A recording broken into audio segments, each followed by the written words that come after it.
TV.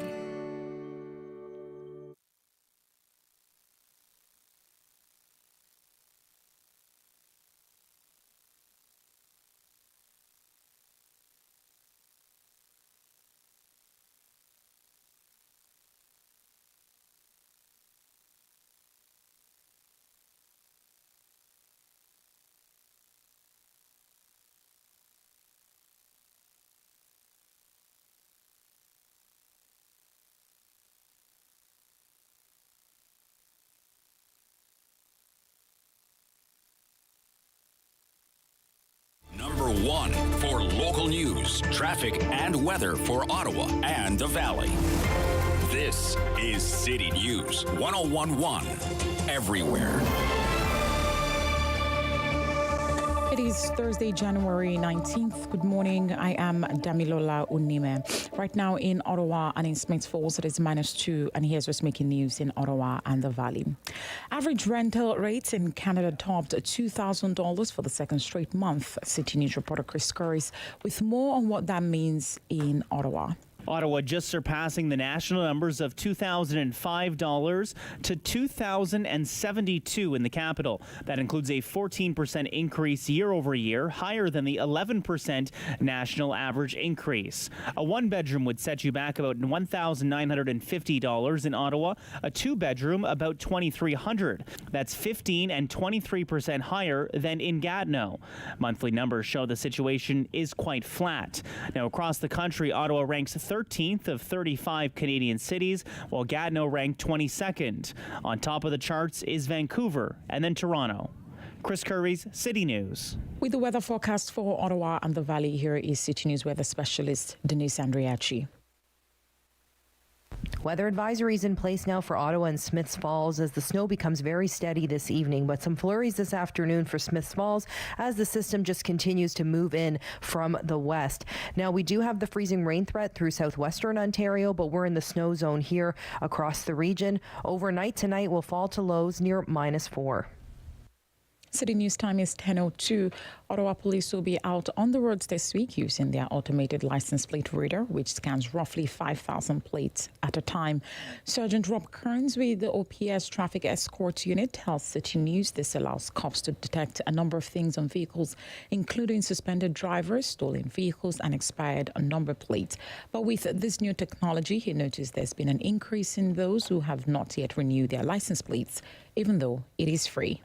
Yes, there's been a huge increase, a massive increase since the provincial government made this free. We've tried to publicise as much as possible, and the ministry additionally put that messaging on the 417 and the 416 you may have passed at some time over the last few months. He's also reminding drivers, if they haven't already done so, to renew your license plate, and that driving around with an expired plate can get you a ticket. In Ottawa, it was a special night for one young fan who got to skate with his heroes. Simon Bennett introduces us to Daniel. Daniel Maloney, who had a kidney transplant at 6 years old, got to hang out with the Senators all day thanks to Make-A-Wish Foundation. He even got to skate with the team during the pregame warm-ups. Daniel, how old are you? 7.25. Who's your favorite player? Brady. Why? Because he's tall and he's going to give me a stick. Guess what, Daniel? Brady came through.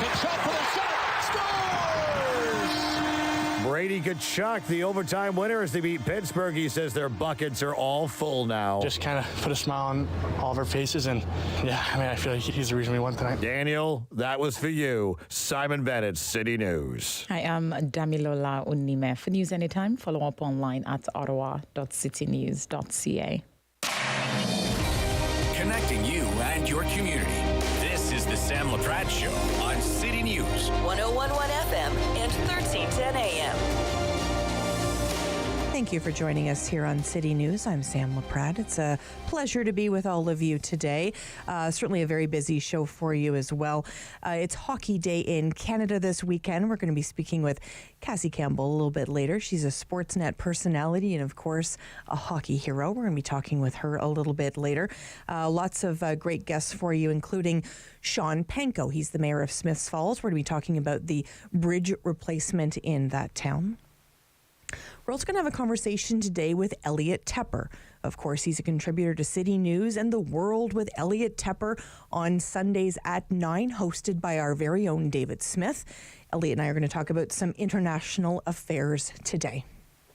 We're going to stay a little bit close to home today and speak with Michael Spratt, Ottawa criminal defense lawyer. Hi, Michael. Good morning. Michael, if we think back to the death of George Floyd, there was so much controversy at that time regarding the way that Mr. Floyd was detained and ultimately caused his death. Walk us through that type of procedure and how it's used here in Canada. Well, what we know from the tragic Floyd case, and I mean, we've known this before for anyone who's been in our courts or who has dealt with the police, is that the use of police force can be a very dangerous thing. We grant, as a society, we grant the police extraordinary powers that if you or I used, would have us facing criminal charges. We let them use force. We let them commit acts using force to do their job. And what we saw in the Floyd case and what we've seen in so many other cases is if that force is used inappropriately, it can lead to death. And specifically in the Floyd case, we saw the use of force around the neck area, cutting off blood flow to the brain, suffocations, and that sort of use of force is very, very dangerous. And we've learned a hard lesson. And that lesson is that if the force is used inappropriately, death can result. And it's unfortunate that it seems that the RCMP hasn't necessarily learned that lesson. So let's walk through this, because my understanding is the public safety minister, Marco Mendicino, indicated that this type of restraint was not to be used here in this country. And the RCMP has said, thanks, sorry, no, we're going to continue using it. And that is troubling because it leads to the question, how do we govern the police? How do we put restrictions on what they can do if they're not going to listen? They're not going to react and modify their behavior based on events like the Floyd death or like other deaths that we've seen in Canada. If they're not going to listen to the minister, if they refuse to change, how can we make them? With great power comes great responsibility, and this is something that we've seen time and time again from the police. A resistance to change, a resistance to accountability, and a resistance to being asked to modify and moderate their behavior. But we also ask them to put their lives on the line every day. So what is the solution? Are there other options that the RCMP are not sort of putting forward as you know, because there has to be some other, once again, I'm not a police officer, obviously, but there has to be some other way to have the same result, is there not? Well, of course. I mean, look, policing can be a dangerous job, and police officers can be in situations where they need to use force. And of course, it's not an all or nothing situation. It's not black and white. We don't want to set up these false dichotomies. We spend millions and millions of dollars across Canada, hundreds of millions of dollars equipping our police with equipment, with weapons, and with use of force options. And all that we're asking them to do is to not use this one use of force option, which has been shown to be very dangerous. And you know, instead of listening to that or engaging with that, petulantly they say no. And so it leads to the question of how can we ask them to modify their behavior? How can we get them to listen to us? if they're not listening to, our elected officials. Well, and that was my point, because obviously I would have thought they would have taken directive from the minister.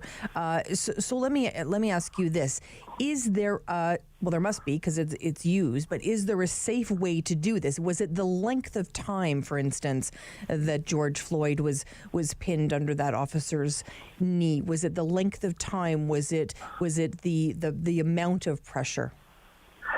It's the use of force at all.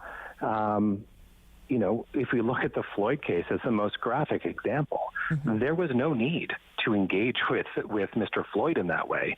There was no need to cause his death. We often see when officers are given powers and given tools, they will use those powers and tools and overuse those powers and tools. So the question shouldn't be, how much force can an officer use? In a dynamic situation, I'm not comfortable with a police officer saying I can apply pressure to the carotid artery for this long, but not that long. That's a recipe for death and disaster. The question we should be asking ourselves is, do we need to have the police officers use force at all? Is this type of force a last resort, or is it being used too often? And I think when we have the consequences, death of civilians, that we need to err on the side of caution. And it's not inappropriate to say to the police, don't use this one technique. Don't cut off blood to the brain. And I think it's important, and Michael, I think it's important too to remember that this was over a potential sort of thought to be counterfeit $20 bill. And 9 minutes of pressure on someone's neck. I mean, you know what I mean? Like that situation is absolutely tragic in so many ways, as we know. But let's talk a little bit about how this has been used in Canada. Do we know any data on this? How often are RCMP officers using this coast to coast to coast? We have to take the police's word for how often they're using it, and the RCMP says that it's used very rarely and that it's used very safely. I question the validity of those assertions, but it leads to the question, if this is something that is used very rarely, does it need to be used at all? And what we do know from our court system, whether we look at, charter breaches, inappropriate police conduct, overuse of police power, what we see in courts and in reports is the tip of the iceberg. For every, charter violation, for every assaultive behavior by the police that we, the public, find out about, there are undoubtedly dozens of other examples that are undetected because those people are never charged. Those people never lodge complaints. Those people don't show up in the statistics. So when we're dealing with, such an important issue, that is empowering police to use what can be deadly force, we need to take the most restrained and broad view with respect to that. And, when we look at the consequences of these, we simply can't take the police's word, and we can't take the word of an organization that refuses time and time again to recognize the reality of systemic racism, abuse of power, and resists every effort of transparency and accountability. We cannot believe what they say. Well, I think Canadians are still reeling from the tragic incident in Nova Scotia, where so many people lost their lives, and the role of the RCMP in that particular tragic incident and the death of so many people. I think there is a trust issue here. Michael, would you agree? I think so. I think we're seeing that across Canada. When we look just here in Ottawa with how the Police Service Board operates, or the information that we learned about police operations through the public inquiry into the trucker occupation. When we look at, the resistance of the Ottawa police here in Ottawa to engage in yearly mandatory civil rights training about the limits of their power. When we, see officers use obviously racist language and suffer very little consequence for it. These are all just recent examples. There, of course, is a trust issue. What we need is to have police forces that are accountable and that are transparent. And, when we grant officers these incredible powers, there needs to be an incredible amount of oversight and transparency. And I think that's where we're having these trust issues, because we're not seeing that. And it's just not there.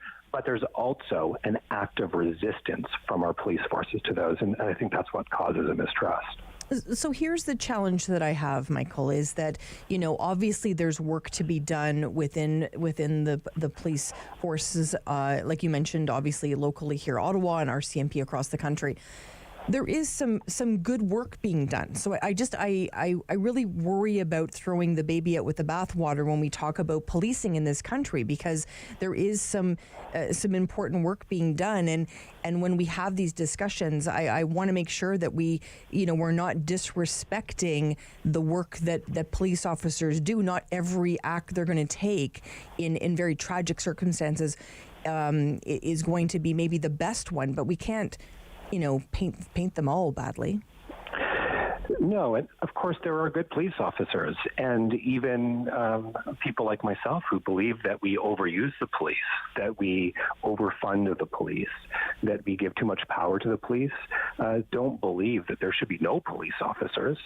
But the old saying, one apple spoils the bunch, that's the problem. One rotten apple can spoil the bunch. And what I think we would really like to see is police officers stepping away from this thin blue line and helping clean up their ranks, helping ask for transparency and accountability, electing, police association presidents who believe in common sense things like the existence of systemic racism, or the belief that policing can be improved through something other than just increasing their funding. So those are the things that we need to see. And let's be clear, it's incumbent on police to come to the table and start recognizing those realities. They serve us. We do not serve them. Appreciate your time. Really interesting discussion today. Thank you for your perspective, Michael. Yeah, no problem. Anytime. Michael Spratt joining us today, Ottawa criminal defense lawyer. We call on Michael quite a few times here in a year on City News and on the Sam Laprade Show. We appreciate his time. When we come back, we're going to meet a Paralympian. Stay with us here on City News. Sam Laprade will be right back on City News. 101.1 FM and 1310 AM. Hi, I'm Danielle Allard, and I am a proud Ottawa born and raised singer-songwriter, and I'm part of Encore Ottawa 3. I really hope you like the music and just come and see all of the talent that Ottawa has to offer. Play 4 games of bingo from the comfort of your own home each Monday at 7 p.m. for your chance to win money from our $2,000 regular bingo or $5,000 super bingo night. Kiwanis TV Bingo Mondays at 7 p.m. on Rogers TV. It was our 35th anniversary. To celebrate, we were on our way to Mama Rosie's, where we had our first date. That's when we heard coming from the radio. So we stopped and listened. It helped us get to safety. So when I think of our anniversary, because now we have even more to celebrate.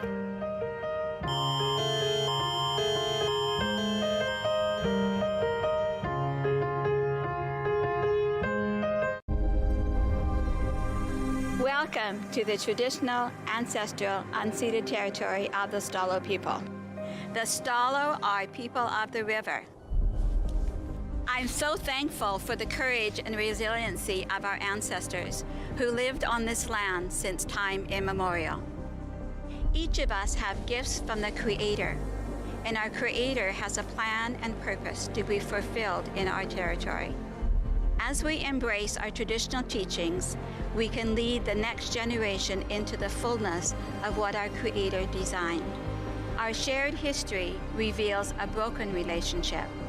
But as all Canadians commit to hear truth, acknowledge injustice, we can learn to walk in our traditional way, Letsamot, with a good heart and a good mind. Then all of our lives will be enriched. Kwasai.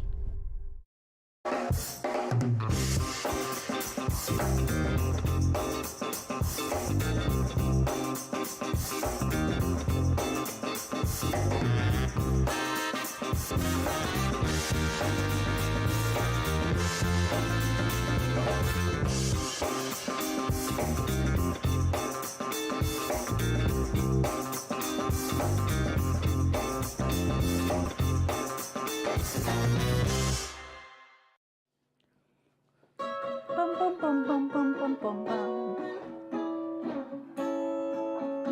$20. $20. We're on the line for $20. On the next episode of Simply Cooking by Chef, tacos aren't only for Tuesday. I make a Mexican taco feast for a crowd.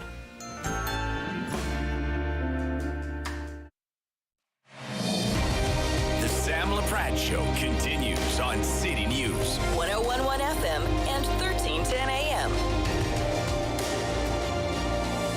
Thank you for spending time with us here on City News. We want to tell you an incredible story, and you may even be able to help. We wanted to introduce you today to Trinity Louthian. How are you, Trinity?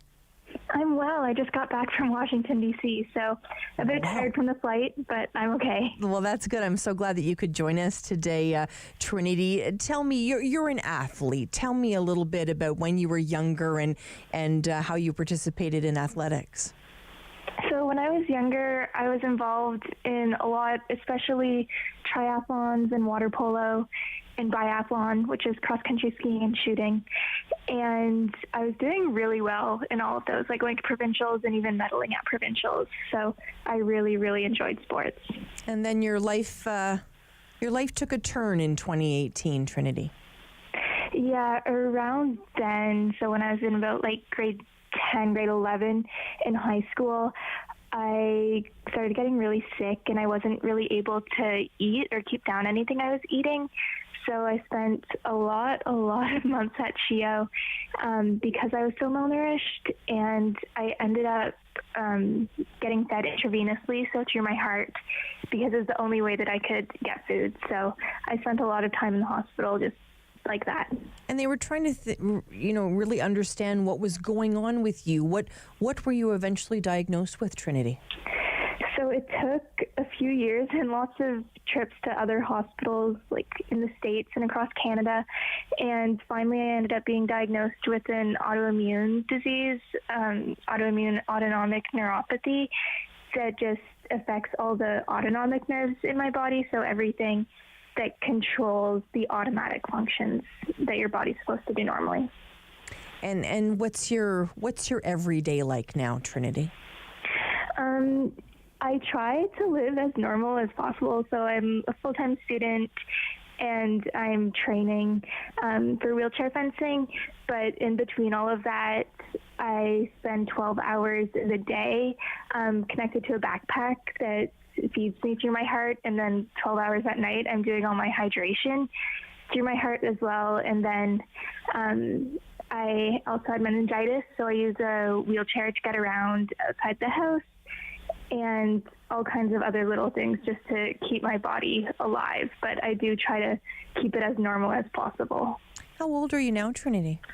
I'm 20, but I turned 21 in just a few days. Okay, when's your birthday? January 29th. Okay, I'm the 30th. So we're Aquarius sisters. Close. Yeah. There you go. Happy early birthday. Well, and you too. Trinity, tell me what your dreams are. I really, really want to qualify for the Paris 2024 Paralympics, and then anything beyond that. And tell us how we can get you there, Trinity. So for me to qualify for Paris, I need to go to a lot more competitions and qualify all the points that I need to get to end up qualifying. And that is very expensive since wheelchair fencing is not very popular in Canada. Surprise, surprise. And so that means that there's not a lot of funding for it in Canada, and there are also no competitions in Canada. So for all of my competitions, I have to travel typically to other continents. It was just luck that the last one was in the States, but usually it's a lot of travel to Europe, South America, Asia, and I'm completely unfunded by Canadian fencing because there's just no support for para athletes. So I'm doing all my own fundraising to get to Paris and to qualify through those competitions. Wow. I had no idea that there wouldn't be any other funding for you, Trinity. No, it's the sad reality for disabled and para athletes here in Canada. Some more popular sports have a bit more, but for wheelchair fencing, we're really left with nothing. And you've got a goal of $50,000. You're just about at $15,000, right? So we're hoping to inspire some people today. What are the monies used for? I'm assuming some travel. Yeah, so lots of travel, but then also the competition expenses to pay the entry fees and to compete. And then also another unique challenge for para-athletes is all the equipment involved. So if you were an able-bodied fencer, you would just need the fencing equipment, which, while it is expensive, it ends just there. But being an adaptive athlete, there's a lot more equipment that goes into it and a lot more maintenance for the equipment. Like, I have a completely separate wheelchair just for fencing. And so all the costs for that. And also another big one is because there are so few of us competing here in Canada, I'm actually the only one in my category and classification. So I don't have anyone in Canada to train with. So for all of my training, I'm training against able-bodied athletes, but that's really not the same. So funds to go towards training camps that are international, but just so that I can train with athletes that I compete against. Before going to Washington, D.C. to compete, I trained with another American athlete, and because of that experience, I trained with her for a week straight, and then we actually went up against each other at the World Cup. But because I trained with her, I was able to beat her because I knew. So it was only because of the training camp that I was able to have such a good result. Wow, that's amazing. And I'm seeing some photos on your GoFundMe page, Trinity, of you fencing, and I've never seen anything like this. It really is incredible. I admire you so much, Trinity. Thank you. I really didn't know about the whole world of wheelchair fencing before I even started, so it's certainly something totally different. Wow. What would you say to somebody, Trinity, that maybe is feeling like they have a lot to overcome today? Just that it gets better, and it honestly does get better. There were so many days where I did not believe that at all. So many years, honestly, where I did not believe that. But looking at where I am now, it really, the improvement, and just stick around because it does get better. Well, you have inspired me today, and I wish you all the best in your fencing career, and I want to follow your journey. Stay in touch with us, okay? Yes, for sure. Thank you so much for having me. It's my pleasure. Trinity Louthian joining us today on her path to Paris for the 2024 Paralympics. It's not that far away, actually, so I see why she's working hard right now to raise a lot of those dollars. When we come back, Cassie Campbell Pascal's going to join us, a Sportsnet personality here. She's going to be talking about Hockey Day in Canada. She's going to join us when we come back after the 10:30 news. Lock it in to City News. Sam Laprade will be right back on City News. 101.1 FM and 1310 AM.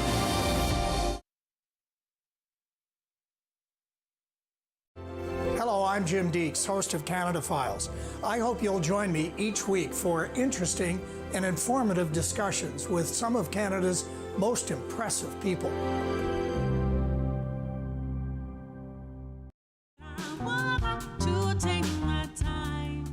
Hi, my name is Kelly Lee Evans, and I am so excited to be performing for Encore Ottawa 3. My performance will be coming out this week, so stay tuned. After a night out with your friends, there's always options for getting home safely. You could call your BFF, your mom or dad, whoever you can count on for a safe ride home. You could call your favorite cab company or 1-888 taxi guy. Or you could use the Arrive Alive smartphone app to help you choose your ride. Be it a friend, transit, or taxi, getting home safely is app easy. Now available for iOS and Android devices. Visit arrivealive.org to find out more. Arrive Alive. Drive sober. Hi, I'm Meg from AIM Fitness, and I'm here with my buddy Fit Finley. Join us every week for Fit Over 50. We'll take you through some low-impact and high-intensity workouts designed to improve your strength and your balance. All you'll need is a resistance band, some light hand weights, and also your water bottle and a sturdy chair.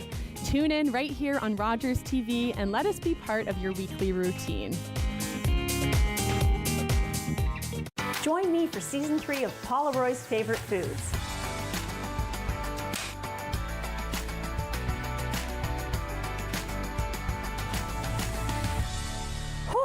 was a lot. I think I need a nap.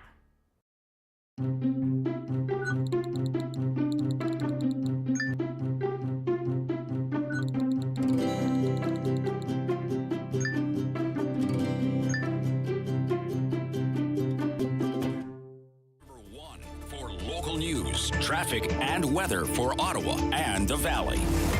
This is City News 1011 everywhere. It is Thursday, January 19th. Good morning. I am Damilola Unime. Right now in Ottawa, -2. In Smiths Falls, it is -6. And here's what's making news this hour. A couple of major events are on the NCC agenda today. We'll get an update on the development of LeBreton Flats and the renaming of the Sir John A. Macdonald Parkway. The NCC says the new name will not be unveiled today. Recall that in the summer of 2021, 3 councillors wrote the Prime Minister urging the first to rename the parkway, which is named after Canada's first PM. Macdonald was the Prime Minister that approved the creation of the residential school system in Canada. The NCC announced in April that an advisory committee had been set up to discuss the name change. The NCC meeting is underway. An OPH says the readings of the 3 main respiratory illnesses showed they were less active last week. OPH says flu cases are lower than it was at this time last year.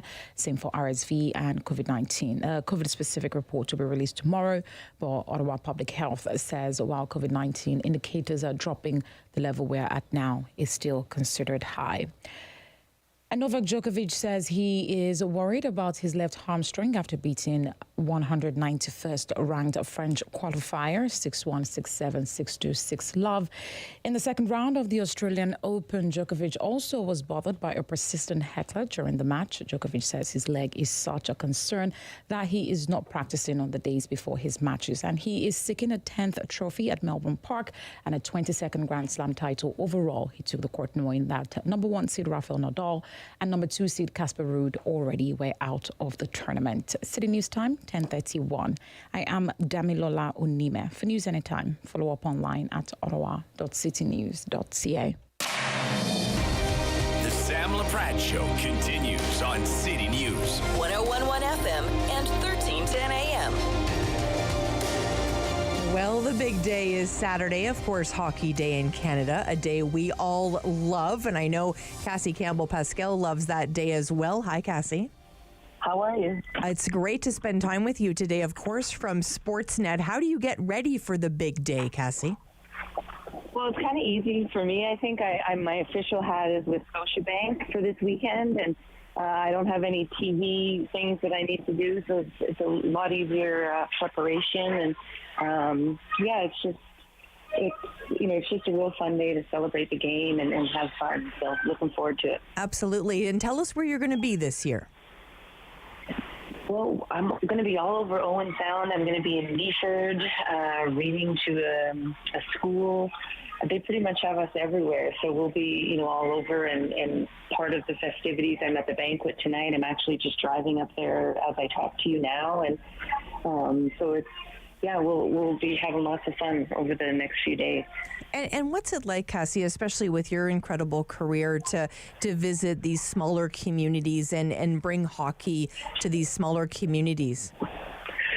Well, I think for me, I'm fortunate enough to have covered the NHL for a long time now, and my daughter plays hockey, so I have that reminder about grassroots hockey. But I find Scotiabank Hockey Day in Canada just really brings me back to what hockey should be about, and the celebration of the game, and the volunteers and the coaches and the people who do so many positive things for the game, and it just kind of brings me back to the grassroots. And when I grew up playing in Brampton, there was maybe about 45,000 people at that time when I grew up there, and it just kind of brings you back to the roots of the game and what it really is about, and that's making sure that all the kids are having fun and getting an opportunity to play. And one of the things I've really noticed about this special day is every year it seems to get better and better, where Hockey Night in Canada really becomes for everybody, opening up to diverse communities and making sure that the game is for every Canadian. Yeah, I mean, that's the goal. Obviously, we want more and more kids from different backgrounds and different countries, whatever, and they come to Canada, and we give them an opportunity to learn about the game of hockey, and in turn, they teach us about their cultures and their heritage and where they're from and some of the things. And I think it's a win-win for everybody. And, you know, you just hope that in more cases than not, it's becoming more and more inclusive, and we're doing the right things to make sure that everyone feels comfortable to play the game. Absolutely. And we think here in Ottawa how much we love Bobby Ryan. We certainly miss him. And, you know, it's an opportunity for Bobby to head back to his hometown as well. What's it like to see the players, Cassie, head back to where they came from?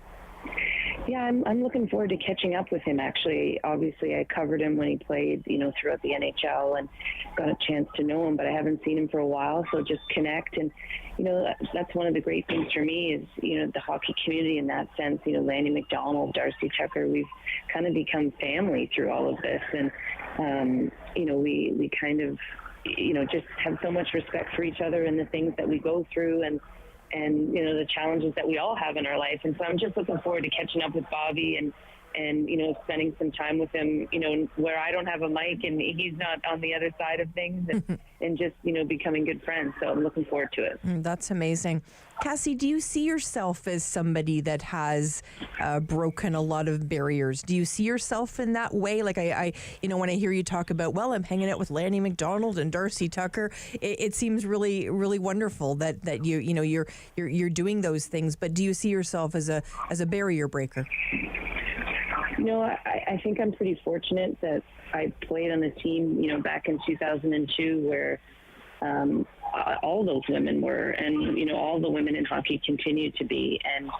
And, you know, so I'm just proud of that. I'm proud to be in a team sport and proud to see how the women's game has grown. And, you know, so individually, I've never looked at it that way. I just know so many of my teammates and so many people, you know, around the women's game have done so much for it. And that's what I'm proud of. I'm proud to be part of that, you know, little group of people who just continue to try and push the game forward, you know, to the best of their ability. Well, you've just put me back in my seat a bit, Cassie, to think that was 2002. I remember it. I would have never thought it was that long ago, but it really is remarkable to see how far the game has come since then. Yeah, it has. You know, I retired. It's been a long time since I, you know, retired. I've been in broadcasting now. This is my 17th season. Wow. So, you know, the game has grown and changed so much. And, you know, looking forward to the PWHPA game that's going to be in Owen Sound. Looking forward to the OUA game that's going to be in town. I went to the University of Guelph, so that's pretty special for me to be able to watch that. And yeah, the whole thing is just going to be a lot of fun, and I'm looking forward to it. I think this is my 13th one, so just looking to have some fun. Absolutely, and for those of us that can't make it to Owen Sound and will be watching here from Ottawa in the Valley, how should we spend that day, Cassie? Well, I think watching, you know, just put on your TV and let it go all day. And, you know, if you're home, just sit and watch and the amazing stories. And I think one thing that's special about Scotiabank Hockey Day in Canada is, you know, lately in particular, we've heard some negative things about the game. And I think this is a day where you're going to realize that hockey still is a good game and we still have great people in it. And, it's kind of going to bring everyone back to the grassroots and when they played and when they were a volunteer. And it's kind of just a special sort of feeling kind of day. So lots of great stories will be told about the country and people in it, and a lot of great stories about hockey as well. Mm-hmm. Such a good reminder, Cassie, because it has been it's been hard to watch what's happened with Canada's game over the last number of years, and it's a good reminder to bring us back to where the game you know, really has you know, come from and how far we've come, and in sharing it with new Canadians. And you know, I know the game is sometimes called in different languages, and really trying to ensure that all Canadians are available and willing to sort of hear the big day. Yeah, it's a great celebration, feel-good celebration. And, you know, for someone like myself who's now joined the Hockey Canada board, you know, there's tough things for sure that, you know, hockey's dealing with. And This is a great day for me to just realize why I want to do things like that and why I want to be part of the solution of making sure it's a positive experience for everybody. And a day like Saturday just brings that all back to me about how much I love the game and how much I love the game growing up. And so I just really encourage everybody to watch and kind of feel nostalgic for the day. It's pretty fun. Well, that's very very interesting how you're going to spend the day. I love that you're sort of going grassroots as well that day. Yeah, no, it's going to be good, and I'm looking forward to it. They're always such a great time and busy, but always a great time. I have one request, Cassie. Okay. Can you tell Bobby Ryan how much we miss him in Ottawa? Sorry, say that again? Can you tell Bobby Ryan how much we miss him in Ottawa? I will for sure, and I think you'll really appreciate that. So I'll make sure that's one of the first things I tell him. Thank you so much, Cassie. Appreciate your time today. Cassie Campbell-Pascal, of course, from Sportsnet, our colleague. We appreciate her time today very much. We do miss Bobby Ryan. He was certainly a fan favorite. When we come back, Chris O'Gorman's going to join us, Director of Development and Communications for Caldwell Family Centre. Lock it in to City News. Sam Laprade will be right back on City News. 101.1 FM and 1310 AM.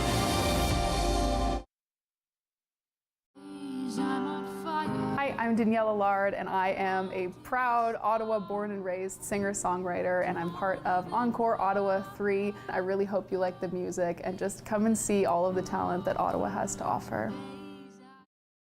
Play 4 games of bingo from the comfort of your own home each Monday at 7 p.m. for your chance to win money from our $2,000 regular bingo or $5,000 super bingo night. Kiwanis TV Bingo, Mondays at 7 p.m. on Rogers TV. Do you worry about how much someone drinks? Do you feel angry or depressed most of the time? Do you feel neglected or unloved? Do you feel that if the drinker loved you, she or he would stop drinking? If you answered yes to any of these questions, you are not alone. Not everyone trapped by alcohol is an alcoholic. Families and friends are suffering too. Al-Anon and Alateen can help. Call 1-866-200-0223 or visit alanon.org/help. On Thursday's Daytime Ottawa, if you're looking to travel anytime soon, you'll want to tune in to Thursday's show. We're going to tell you about some of the top destinations, some of the trends when it comes to travel, and of course some advice of things you need to think about before you leave. We'll also tell you about a brand new art exhibition, and keeping on that theme, we'll tell you about a great opportunity for Canadian artists available out there. That's all that and more on Thursday's Daytime Ottawa. Hey folks, it's me, Giovanni Patini, the host of the RTV quiz show, the hottest show on television. It's the hilarious quiz show where you, the viewers, play for valuable non-existent prizes. It's got great trivia, fun facts, and a lot of laughs, all blended together in a perfect cocktail of edutainment. So join us Wednesdays at 7:30 right here on Rogers TV. Nice.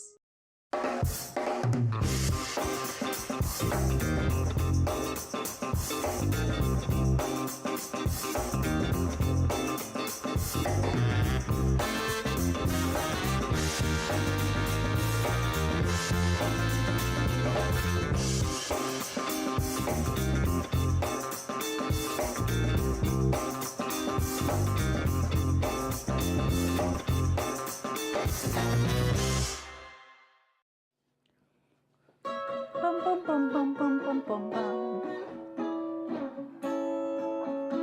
$20. $20. We're on the line for $20. On the next episode of Simply Cooking by Chef, tacos aren't only for Tuesday. I make a Mexican taco feast for a crowd.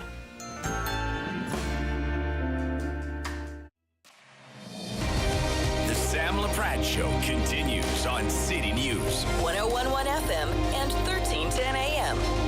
Well, it's no secret that during this pandemic, it has been very hard on nonprofits and charities in this country. And when I think about this city, there's a nonprofit called Caldwell Family Centre that has been doing amazing work on a shoestring.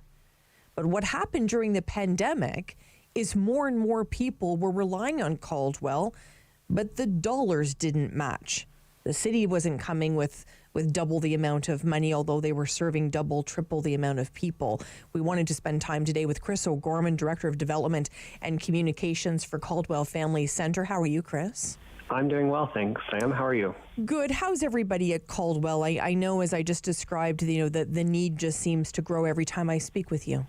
Yes, it's. I won't lie. It's difficult at Caldwell Family Center right now. So between 2019 to 2022, we've seen a 200% increase in the number of client contacts. So what that means is the number of times people are coming to Caldwell Family Center for services.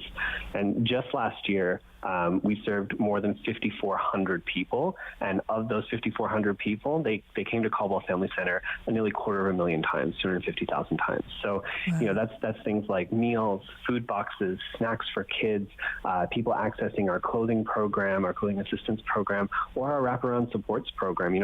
We're so much more than a food bank. We do provide emergency food supplies for people, but we also help people when it comes to landlord-tenant disputes and help them stay in their housing. We help people apply for government assistance. We help people, find other resources, connect with healthcare, other things like that.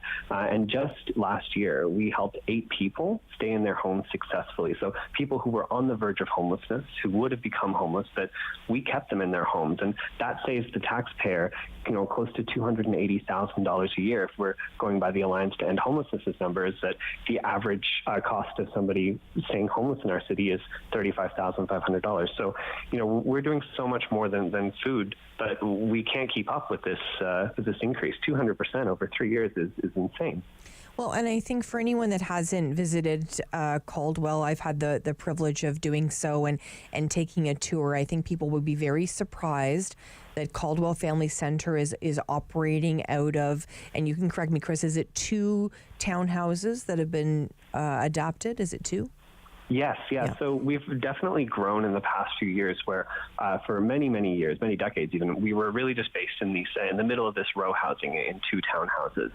And from there, we expanded to our clothing depot within a sort of portable.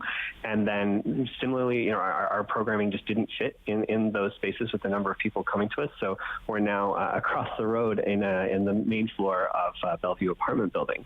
So, in that program, we're running our wraparound supports program and our community meal program, our drop-in meal program, which serves around 500 meals a day to people in the community. Have elected officials heard you, Chris, do you think, and understanding on how challenging this has been? Are you looking for government to help? Are you looking for donors? What's the call to action?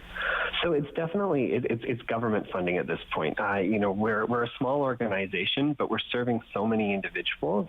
So right now, our City of Ottawa funding only covers 25% of our expenses. So 75% of our funding has to come from fundraising or foundation grants, other sort of sources. And this is just not sustainable now that we're losing our emergency COVID funding. So during the COVID-19 pandemic, a number of community organizations received additional emergency funding, and we used that funding to sort of meet the growing need. But now that this funding is ending, the need hasn't gone away. We're not back to our pre-pandemic numbers. We're 200% more. So what we need is the City of Ottawa, the Province of Ontario, and the federal government to really kind of step up and make sure that we don't have to start closing programming, that we aren't forced into deficits or things like that, because we have to keep up with the need. We can't let people go hungry in our community, but we also need the funding to make that happen. I mean, I think there's people listening to us, Chris, that maybe have never heard of Caldwell Family Center. It's been one of these organizations that's quietly been doing this work. And I know that, today and other opportunities that you'll have is a day where you want people to know you can no longer quietly do this work. Exactly. Yeah, we're one of these community organizations. I've only been with the organization for a little over 6 months, but already I've seen the incredible work that Caldwell Family Center does in the community. It's mind-boggling the number of people that Caldwell Family Center serves and the number of people who rely on us for so many basic needs. Caldwell Family Center is not just serving our neighborhood. We serve the entire city. We have people from across the city come to us for our clothing program. We have people in our neighborhood come to us, every couple of weeks for groceries, and without us, they wouldn't be able to eat. We have people who come every day for a breakfast before they go on to work, and for some of them, that's the only good meal they're going to get that day. So we have, as you say, been quietly working away, but with the number of people coming to us now, we can't afford to be quiet anymore. We have to show people that without us, lots of people in our community would go hungry. Some of them may become homeless, and our community would be worse off. Mm-hmm. And let me ask you, Chris, the people that you're helping, I know, have in many ways hit that rock bottom that we all fear. And they're, living, from what I understand from Marilyn Matheson, your executive director, that we do have families, moms living with 3 or 4 children in hotels. I mean, this is not the way that a family can sustain themselves. We can't expect, a mom to also hold down a job, try and care for 3 or 4 kids using a crock pot. I mean, people are living like this in this city, which is really hard for people to hear. It's true. We do serve the immediate neighborhood of people who do, thankfully have homes. But we also serve a number of people, usually new refugees, who, as you say, are living in motels or hotels and only have a crock pot or maybe a hot plate if they're lucky. Many of them aren't even allowed to have hot plates in their hotel rooms, to cook meals. So we have this offsite food bank once a week where we're bringing fresh food, nutritious food to people so that they can, survive another week. But without this sort of additional funding, programming like that, while Caldwell Family Center is sort of the place that the city or other services in the city are calling on to do this work, if we're not funded to do it, it's very difficult to continue this kind of work. Well, and I think each and every one of us, Chris, whether you go to the grocery store or, wherever you are and you go to pick up, an item that maybe was $4 and now it's $5.50,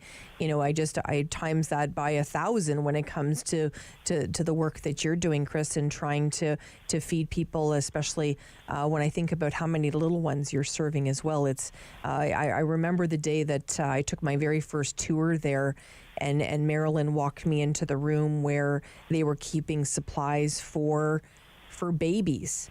And there was maybe a box of diapers, a couple of boxes of wipes. And I said, well, where's everything else kept? And she's like, oh, no, this is all we have today. And that, I'll never forget that moment, because I remember being a new mom. And I had more in my home than what Marilyn had to serve a community. And that's where that privilege comes in, and I'll never forget that moment, Chris. It still haunts me to this day that there's mums and dads that are needing to go get those basic supplies for little ones. Yeah, it's a huge need in our food bank is baby needs, baby supplies, hygiene products, and things like that.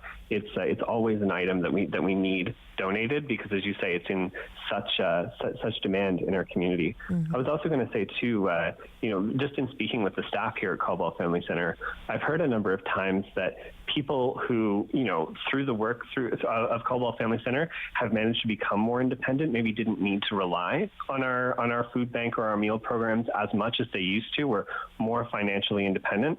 But now with this inflation crisis, are coming back to Caldwell and saying, well, now I need to start choosing between rent and food, and I can't do that. I need to eat and I need to live somewhere. So it's heartbreaking to definitely see people who maybe were more independent now coming back to Caldwell Family Center, because they know that they can rely on the services here, but they need them because things are just so expensive nowadays. Yeah, definitely a good reminder, Chris. Thanks so much for spending time with us today on City News.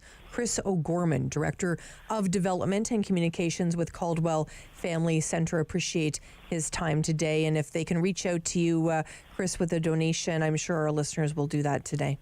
Thank you, Sam. Thank you so much. Chris O'Gorman spending time with us and speaking about Caldwell Family Center. We wanted to get caught up and really share about that organization, which, once again, doesn't get a lot of attention here in our city. We're going to be speaking a little bit later with a representative from Prevention at Canadian Cancer Society. A lot of people talk about a dry February. Some people are doing a dry January right now, but the impacts of alcohol on health, we're going to be talking about that a little bit later. But right now we take a road trip. Here we go. We're going all the way to Smiths Falls to speak with the Mayor, Sean Panko. Hello, Mayor. Good morning, Sam. Mayor, it's certainly been a busy couple of days for you, talking all about the Confederation Bridge replacement. What's the news? Well, this bridge closed, as many people may be aware. Council was forced to close it in 2015 due to an engineering report that indicated the bridge was no longer safe for use. And this bridge has been around since 1904, so it served the community for over 110 years, and it reached end of life. And I guess it was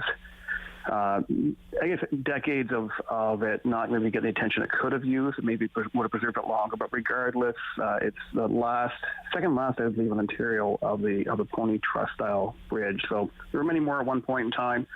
It was end of life. So the decision was. It came up many times over the last 8 years as to what we would do with that river crossing, and the decision made by council earlier this week was we were going to replace it with an active transportation crossing. Mm-hmm. And how do you feel about that, Sean?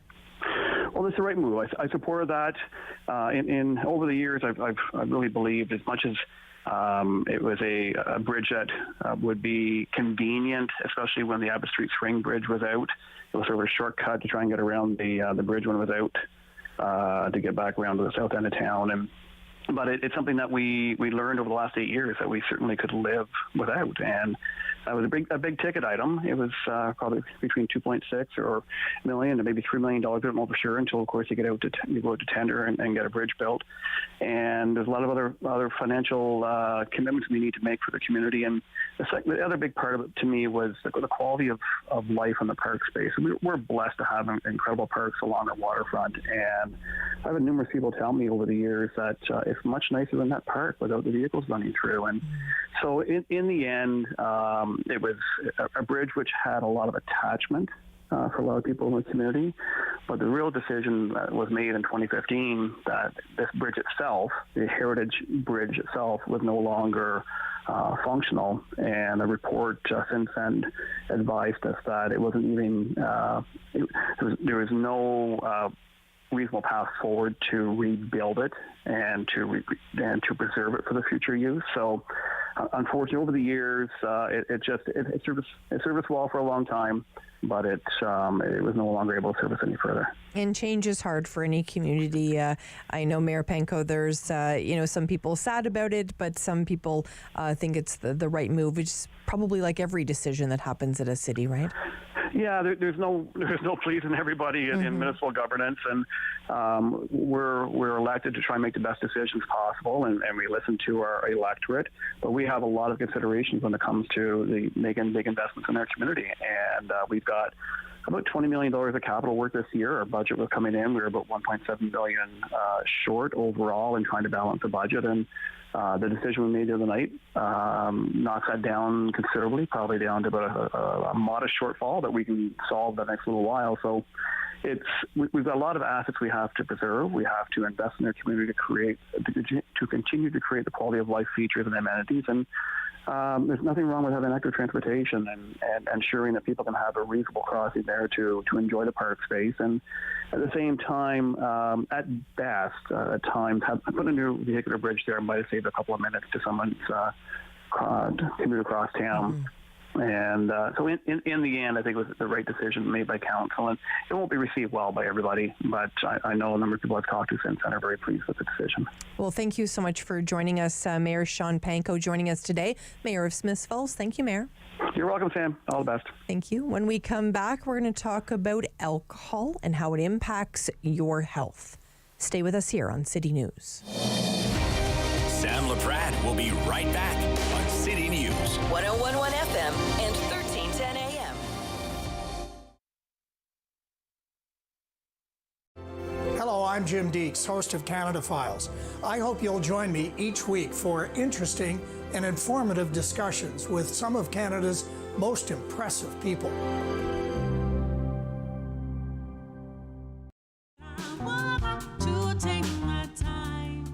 Hi, my name is Kelly Lee Evans, and I am so excited to be performing for Encore Ottawa 3.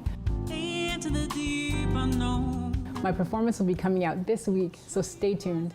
When an impaired driver killed my brother DJ, some people used the A word. They called it an accident, but it wasn't. An accident implies that no one was at fault. But when someone impaired by alcohol and/or drugs chooses to drive, they're fully responsible for the crash that can result.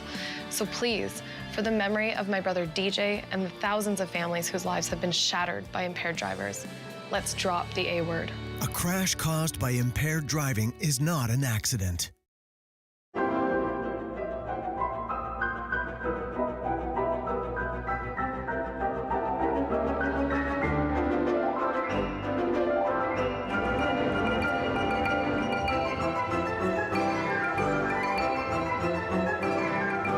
Hi, I'm Julian Armour from Music and Beyond. Join us for a new show this spring on Rogers called Music and Beyond Presents. Join me for Season 3 of Paula Roy's Favorite Foods.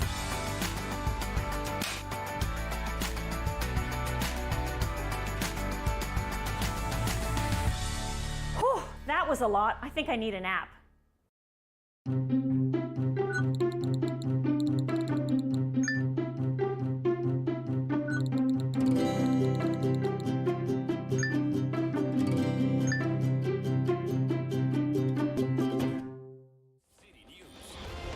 WW 1310 AM in Ottawa. And CJET 1011 FM in Smiths Falls and the Valley. Number 1 for local news, traffic, and weather for Ottawa and the Valley. This is City News 1011 everywhere. It is Thursday, January 19th. Good morning. I am Damilola Unime. Right now in Ottawa, -2. In Smiths Falls, it is -6. And here's what's making news right now. The federal government is making an investment in zero-emission buses for the city of Ottawa. City News reporter Chris Carais with more. In an announcement this morning at OC Transpo's headquarters, Minister Mona Forti announced the federal government will be investing $350 million towards electrifying the City of Ottawa's bus fleet. The investment would go towards 350 buses, 232 charging stations, and related infrastructure. Mayor Mark Sutcliffe says it's very exciting news. Switching from gas and diesel vehicles to electric is one of the most important and most impactful actions that we can take to meet Ottawa's goal of reducing greenhouse gas emissions by 100% by 2040. The buses have not yet been purchased, and there still needs to be a procurement process, but the first 26 buses expected to arrive and be put into service in the first half of 2024, while the next 76 would come a year later. At OC Transpo headquarters, Chris Curry's City News. With the weather forecast for Ottawa and the Valley, here is City News weather specialist Denise Andriachi. Scattered flurries for the afternoon, followed by some steadier snow this evening, and weather advisories are now in place. We will be in the snow zone here in Ottawa and Smiths Falls, so the advisory is just with regards to snow. Could be heavy at times, 5 to 10 centimeters tonight, and additional 5 possible early Friday. Overnight tonight, we're down to near -4. City News Time 11:02. Wajuj Onigam First Nation Chief Chris Kidd says hurt is still alive in his community. His comments come after this week's discovery of plausible burials at the site of a former residential school near Kenora in Ontario. Studies were being conducted by the First Nations Technical, Archaeological and Ground Penetrating Radar team since May that were informed by testimony from survivors. The Truth and Reconciliation Commission has said the school was attended by more than 6,000 Indigenous children between 1897 and 1972. Most of the findings were unmarked, except for 5 with grave markers. And there's less than 24 hours to go to buy a ticket in the Snowsuit 50/50 fund. The 50/50 portion of the fund is now over $739,000. And that means the lucky winner is guaranteed to go home with over 369 grand. Tickets are available at snowsuitfund5050.com or by sending the word money to 55555 to have a donation link sent to your mobile phone. Half of the money raised in this campaign will of course be used to purchase snowsuits for kids in Ottawa who need one this winter, while the other half goes to the lucky jackpot winner. The draw is at 8:30 a.m. tomorrow. I am Damilola Unime. For News Anytime, follow up online at ottawa.citynews.ca. The Sam Laprade Show continues on City News. 101.1 FM and 1310 AM. Thank you so much for spending time with us on City News. I'm Sam Laprade. Some people right now have decided to do a dry January. Well, if you've missed out on January, maybe you've got your sights set to February to make it a dry February. We wanted to spend some time today with Sienna Van Duzen, Advocacy Manager and Prevention at Canadian Cancer Society. Hello, Sienna. Hi, Sam. Thanks so much for having me today. Oh, it's my pleasure. We wanted to talk a little bit about the impact of alcohol on health. Give us a sense of what you're seeing at the Canadian Cancer Society.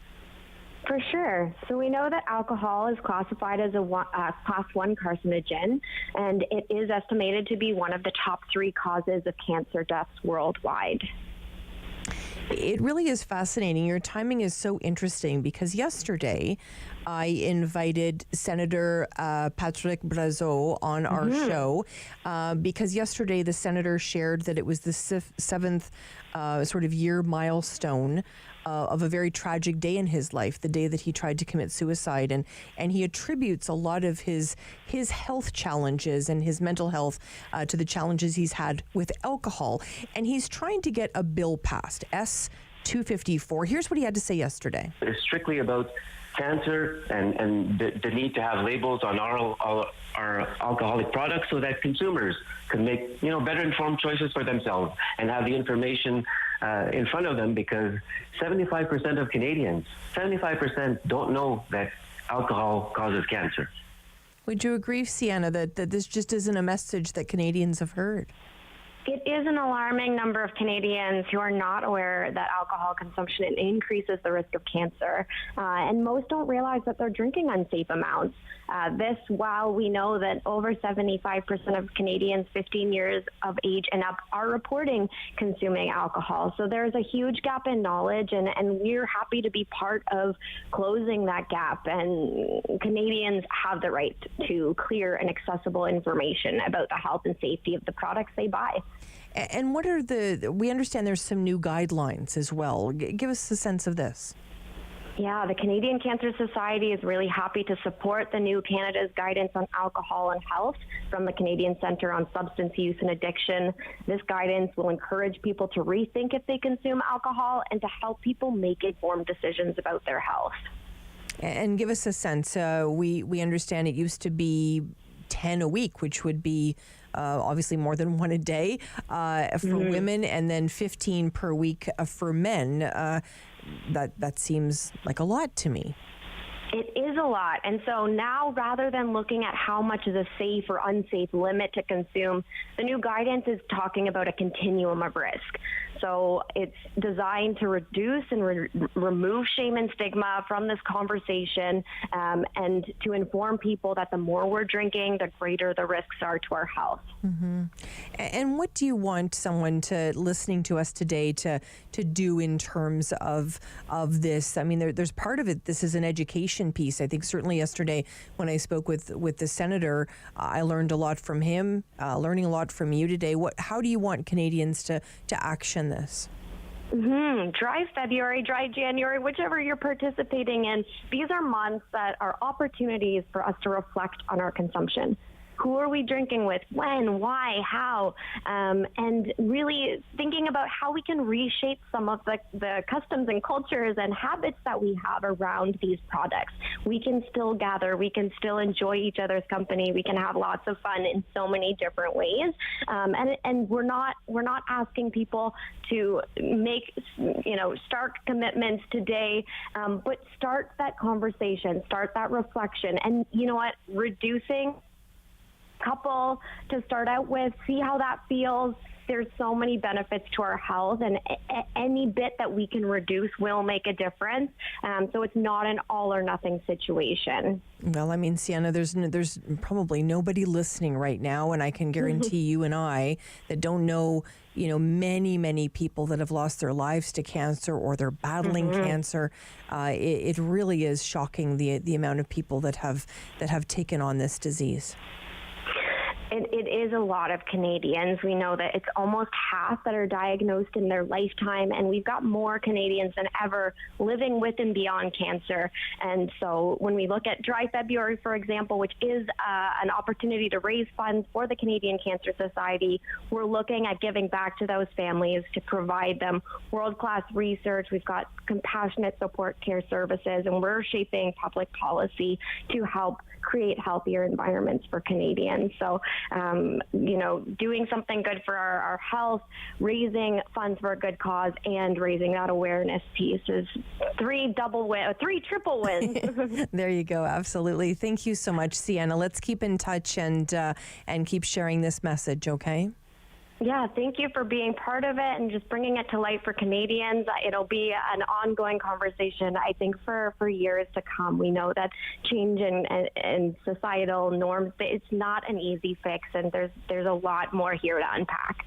Absolutely. Sienna Van Dusen joining us today, Advocacy Manager Prevention at Canadian Cancer Society. Appreciate her time. We wanted to bring you up to date because I've been following very closely, especially in the last 24 hours, because the jackpot just keeps growing and growing and growing, and we are just dollars away from the total for the Snowsuit Fund 50/50 of being $750,000, which means our winner tomorrow, if the draw was being taken right this second, they would receive close to $375,000. Noah, what would you do with that kind of money? I can't even begin to process having that. It's amazing. Me and host and producer David Smith talked about it this morning, and we both agreed that with that much money, if you go out and try to do something right away, you're going to make a bad decision. So we just put it away, sit on it. But yeah, we're approaching $750,000 right now, and then, which, like you said, means a current prize of $375,000. It's amazing, and it's going to grow. So we know one more day left. Absolutely, we know that the big draw is being taken place tomorrow at 8:30 a.m. here on City News. We're going to be sharing the winner's name. We might be calling you if you don't have your tickets already. You are running out of time, my friend. You need to get your tickets. You can text 55555 and text the word money, and the link will pop right up for you. Really super easy to do. You can go to Snowsuit Fund 50/50 as well and visit that website and get those tickets, because I think as much as it's so much fun to talk about how much somebody would win, we have to remember the other half, Noah, is going. I'd say it's the more important part. It right? is amazing. It's a wonderful charity, and to be helping kids get the same opportunities that they should be given is crucial. And I think we talked about this a few days ago, but we've been lucky that our listeners are so generous, and I would just implore you to keep donating. You have one day left, and like Sam said, get your tickets. Yes. Text money to 55555 or visit snowsuitfund5050.com. And I'm so excited because I'm going to finish our show here, of course. We go right till 1 o'clock on the Sam Laprade Show, and then I'm going to be jumping in my car, Noah, and going very safely but quickly to our Rogers TV family. Of course, we're on Rogers TV right now. We love being on Rogers TV.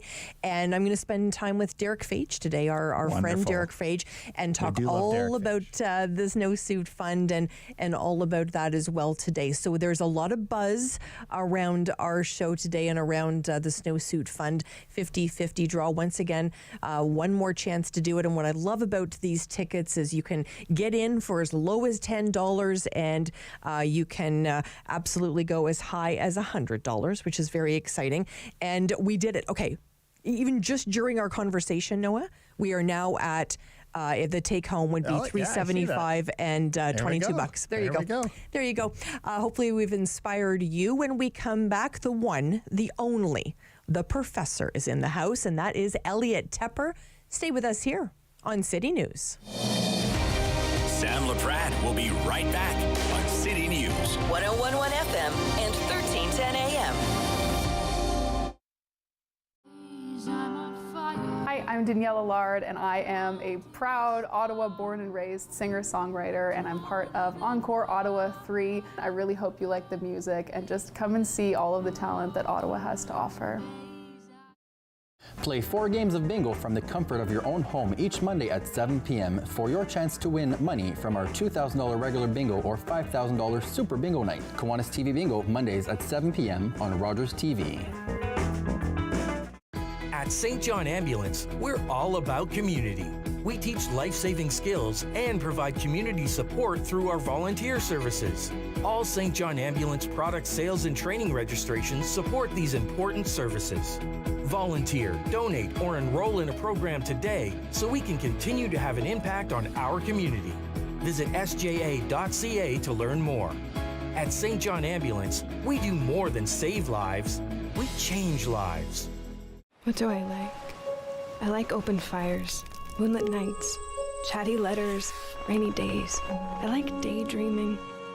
I love this colorful little island of ruby, emerald, and sapphire. Yet often my dark moods come. I'm possessed body and soul by this depression. They say women shouldn't write. Some days I almost give up. But I cannot contain my imagination.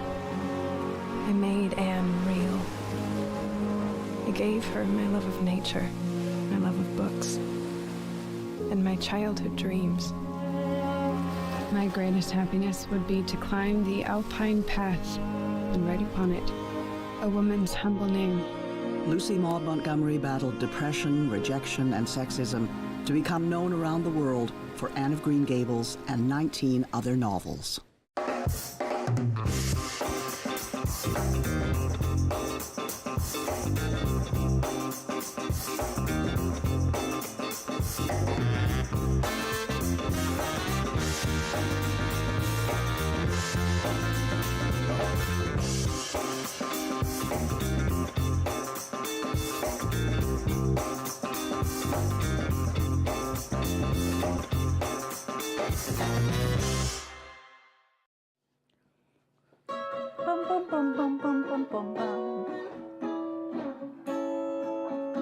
$20.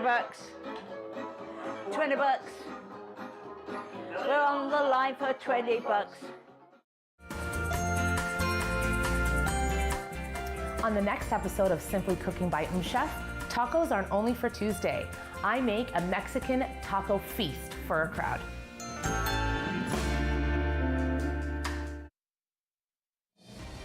The Sam Laprade Show continues on City News. 101.1 FM and 1310 AM.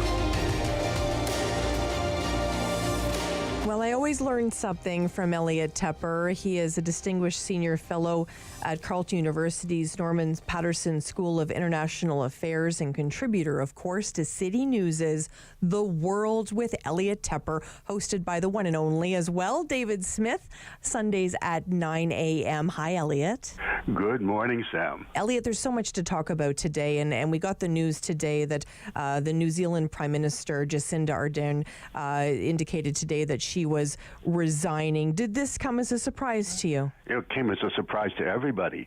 She had just shortly ago said, I'm running again. And she, of course, was globally very popular. She was the face of, I don't know, liberal. She's been called a liberal icon. I think it's more than that. It's the face of an empathetic leader who managed crisis after crisis with dignity. So, yes, it was a great surprise. We heard from the Prime Minister today of New Zealand. Here's what she had to say. I'm leaving because with such a privileged role comes responsibility. The responsibility to know when you are the right person to lead and also when you are not. I know what this job takes, and I know that I no longer have enough in the tank to do it justice. Not enough in the tank. I think we've all felt like that, Elliot, yes. But as a leader of a country, it must feel very different. Yes. My very first reaction was, I wish she'd taken a week off and had a holiday and then come back and thought things over. It might have changed her perspective. Her situation is fascinating because she was elected head of her party in 2017 when it was fourth in the polls. And she rode it to a majority victory in coalition with some other smaller parties. And then she had a landslide victory in October of 2020. So I was just looking at some polling. What's happened was by January just 2 years ago, 2021, she had a commanding lead in the polls over the National Party, or what we would call the Conservative Party. But by 1 year ago, just January 22, that lead crossed. That is, the Conservatives of the National Party's popularity past that of the Labour Party, and it's been growing since. So she's been trailing in the polls recently, although I looked more carefully at this, and it turns out that, yes, her party is trailing, but she was still the preferred prime minister over the new leader, recent leader of the National Party, Christopher Luxon. So she really could have had political juice. She just didn't have enough, as she said, in the tank to make a comeback. And let's talk a little bit about her time, Elliot. You know, here's somebody that had a baby when she was prime minister. This is somebody that broke a lot of barriers, didn't take a lot of, sort of that stuff that sometimes reporters throw at political officials when it comes to being female in that role. She stopped them right in their tracks, Elliot, and I think even all the way in Canada, we were cheering her on. Yes, globally, she's, I think, still extremely popular. She, those who watched the visit of Stephen Colbert probably introduced her to a North American audience in a way that we hadn't seen. It was just a charming visit, broadcast widely. She was an extraordinary leader. I don't think there's any way around that. As she pointed out, she no sooner took office than she was hit with a whole series of crises that had to be managed. That included, among other things, a terrorist attack on a mosque in Christchurch in the capital, 51 people killed, and she donned a hijab, and so did other members of her party, and went to a mosque, and the empathy that was shown there, the leadership that was shown there, really was extraordinary. And of course, then she also had to deal with the COVID crisis, and the way New Zealand handled the COVID crisis is perhaps her plus and her minus right now. She said, we're going early and we're going hard, and she shut down the country. She blocked anybody coming in, and as a result, hardly anyone died in New Zealand of COVID at a time when others did around the world, including here in Canada. So she got a lot of high marks for that. And then she lifted it after vaccines were widely available. But the anti-vax movement got kind of imported into New Zealand's politics, as did the Canadian example of the anti-vax movement blockading, taking over the downtown of the capital for some time period. So that had to be cleared out. So she was vituperatively figured in all kinds of very hostile and negative attacks personally on her, misogynistic attacks on her. That probably also played a role in this. It took a toll. Ironically, Elliot, I was heading to New Zealand in June of 2020, and obviously that was canceled. So I was going to be doing a speaking tour there, and I was heartbroken to not visit, but we're hoping someday. Yes, well, good luck on that. It's a great country, and that lockdown may have saved your life. Who knows? Right, exactly. It certainly was given credit inside New Zealand until it wasn't. So now it's a divided country in that sense. Elliot, let's shift gears a little bit and speak about Ukraine. We're coming up on that 1 year milestone, which just broke hearts globally to see the people of Ukraine invaded legally by Russia.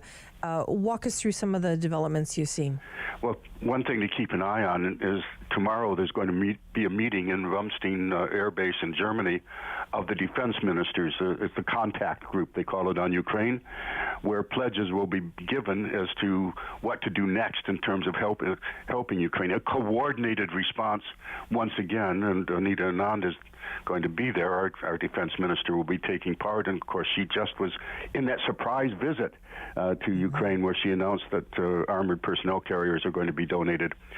The big question tomorrow then is what kind of enhanced firepower will be given to Ukraine to allow it to fight our battle. As President Zelensky and others keep saying, we'll do the fighting, but it's on behalf of democracy. We're fighting your battle. Give us the equipment. How much equipment will it be given? The whole question now is how heavy a tank will be given. Will the Leopard 2 tank be given? Germany has to. It's a German-made tank. The Apex Predator is a colleague has just put it in the paper. When it's on the ground, a massive tank. But how much more firepower will be given, and when will it be delivered? And that's going to be on the agenda tomorrow.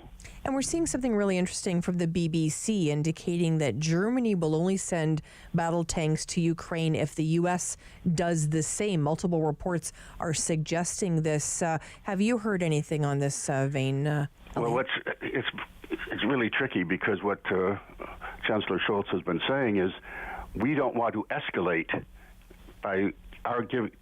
They manufacture the tank, but it's common throughout NATO, including Canada has 100 of them, and we might possibly be able to deliver them. But Germany has to give the go-ahead, and he's been saying, and I think this hasn't been given emphasis, he's worried that this will be viewed as escalation and lead to further retaliation by Russia. Well, he's on the phone to Vladimir Putin, so he may have been pushed back and been cautioned, don't do this, by Mr. Putin. I'm only speculating on this, but there's a lot of pressure for him to say, yes, we will do our part. Will the U.S. give its permission quietly to raising the stakes further in Ukraine? And that's really what's on the timetable for tomorrow. And it's just heartbreaking every single day to watch what the people of Ukraine have gone through. And we know yesterday there was a horrific helicopter accident. Yes. 11 people on board died, 3 children on the ground. It happened near a daycare. And what's so tragic about this, Elliot, is that one of the reasons that there was not a lot of lights is because they're trying to conserve power. So it's possible that this helicopter hit these buildings because they weren't lit. This is another Russian story, not a Ukrainian story. This is the story of Russia having attacked its neighbor needlessly just because it wants to change the geopolitics of the world, a failing effort at the moment, but they're not giving up on it. And that's the big underlying story here, is that Russia is not giving up on its effort to change the geopolitics of Europe and therefore the world. It's going to be a messy 2023. But in this particular case, the whole, where does it go from here? That area was indeed blacked out.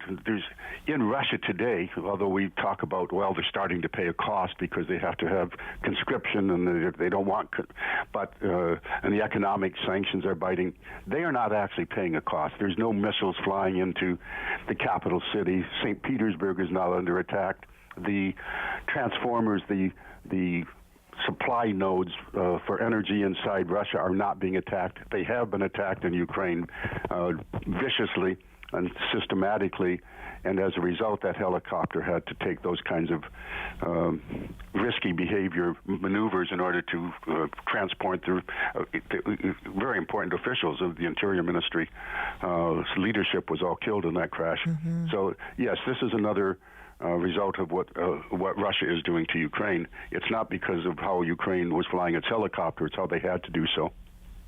It is always a pleasure to spend time with you, and I'm a little jealous of David Smith because he gets to spend time with you every Sunday starting at 9 o'clock, and it's The World According to Elliot Tepper with David Smith, and thank you so much for your time today. Oh, thank you. And it's available on streaming, by the way. So there you go.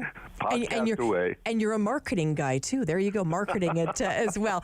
Elliot Teffer, always a pleasure. Distinguished Senior Fellow of Carleton University's Norman Patterson School of International Affairs, and, of course, a contributor to our show here at City News. We appreciate his time very much. When we come back, we're going to talk with MPP for Ottawa West Nepean. Stay with us here on City News.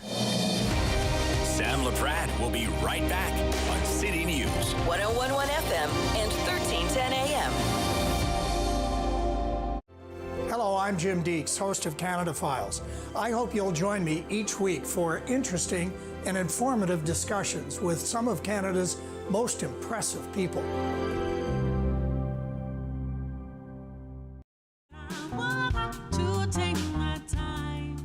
Hi, my name is Kelly Lee Evans, and I am so excited to be performing for Encore Ottawa 3. Into the deep unknown. My performance will be coming out this week, so stay tuned. The regulars, the guys who keep this place in business.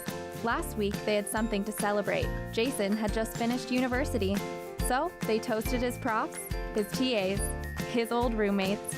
Well, they toasted just about everyone. But I worry about and take care of my guys.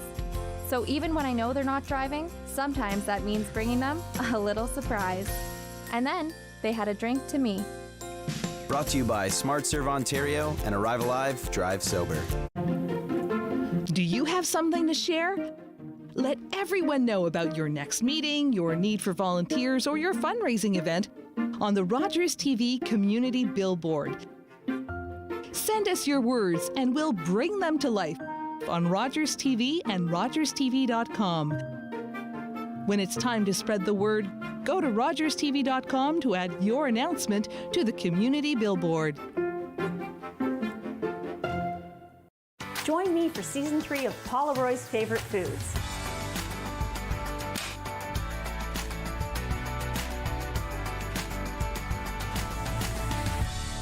Whew, that was a lot. I think I need a nap.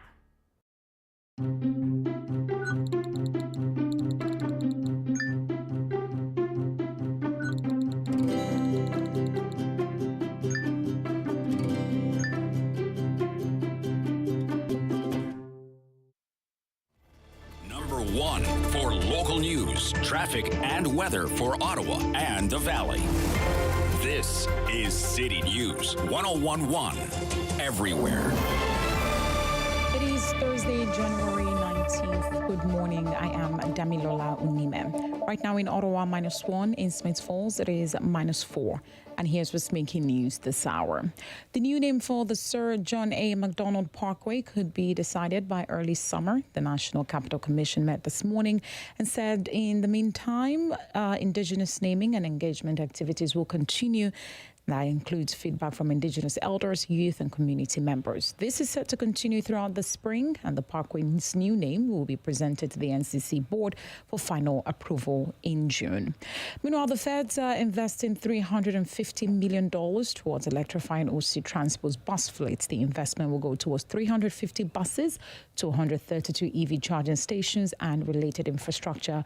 The first batch of 26 buses are expected to hit the road in the first half of next year, and 76 more in 2025. The bus purchases still have to go through a procurement process. Kingston Police asking for your help identifying a suspect involved in a theft at a hotel restaurant. Police say the theft occurred on January 2nd at about 11:30 p.m. in downtown Kingston. The suspect was observed on security video entering the restaurant area of the hotel. He removed a debit card machine and concealed it in his pocket. The suspect then immediately left the hotel and drove off in a black sedan. He is described as Asian, has short black hair, and was wearing a black Nike hoodie with white lettering. A full description is at our website, ottawa.citynews.ca.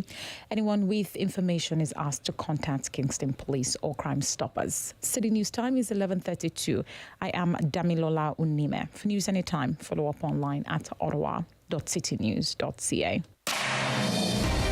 The Sam Laprade Show continues on City News 101.1 FM and 1310 AM. Welcome to City News. Thank you so much for spending time with us today.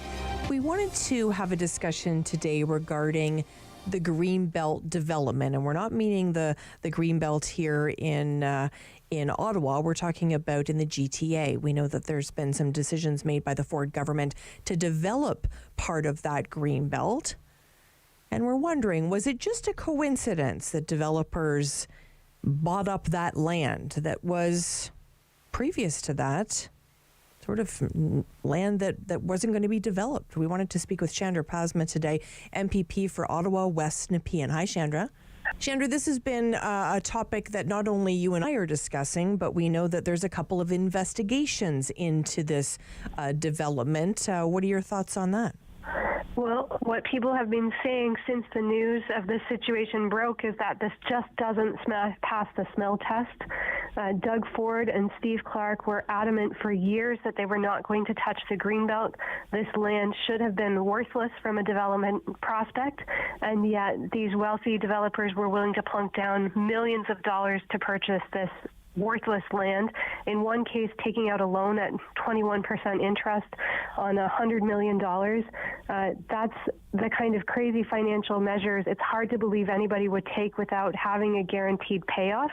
And so people have been really clear this situation doesn't look right, it doesn't smell right. And what we learned this week is that the Auditor General and Integrity Commissioner agree with us that this doesn't look or smell right. And so they are taking a much closer look to find out what happened here and to make sure that rules were followed and there was no insider information given to people who stand to profit to the tune of hundreds of millions of dollars. It's my understanding, Chandra, and you can correct me if I'm wrong, that both the minister in charge of this portfolio, Steve Clark, and the Premier, Doug Ford, have been both asked if there was anything untoward in terms of this particular file, if there was anything that was, not right here. That's correct. They have, and what I would say is concerning is that it took them a while to come up with an unequivocal no, and to be clear that they do not believe anything wrong happened here. But again, I think that adds to the sense of confusion and concern that maybe there was some insider information here we can't know. And obviously, there's multiple levels to this. It didn't necessarily need to happen at the level of the minister or the premier. We know that the minister's chief of staff went from the Minister of Housing's office to one of the principal lobbyists for the housing sector. And so we don't know what level of information may have changed hands, if at all. And that's why it's really important that we have these investigations and that people who have the power to compel witness testimony and to study the written record can actually take a closer look so that we can shine a bright light finally on what happened throughout this process. And Chandra, I just want to be sure I'm clear on that. Are you saying that this person changed jobs?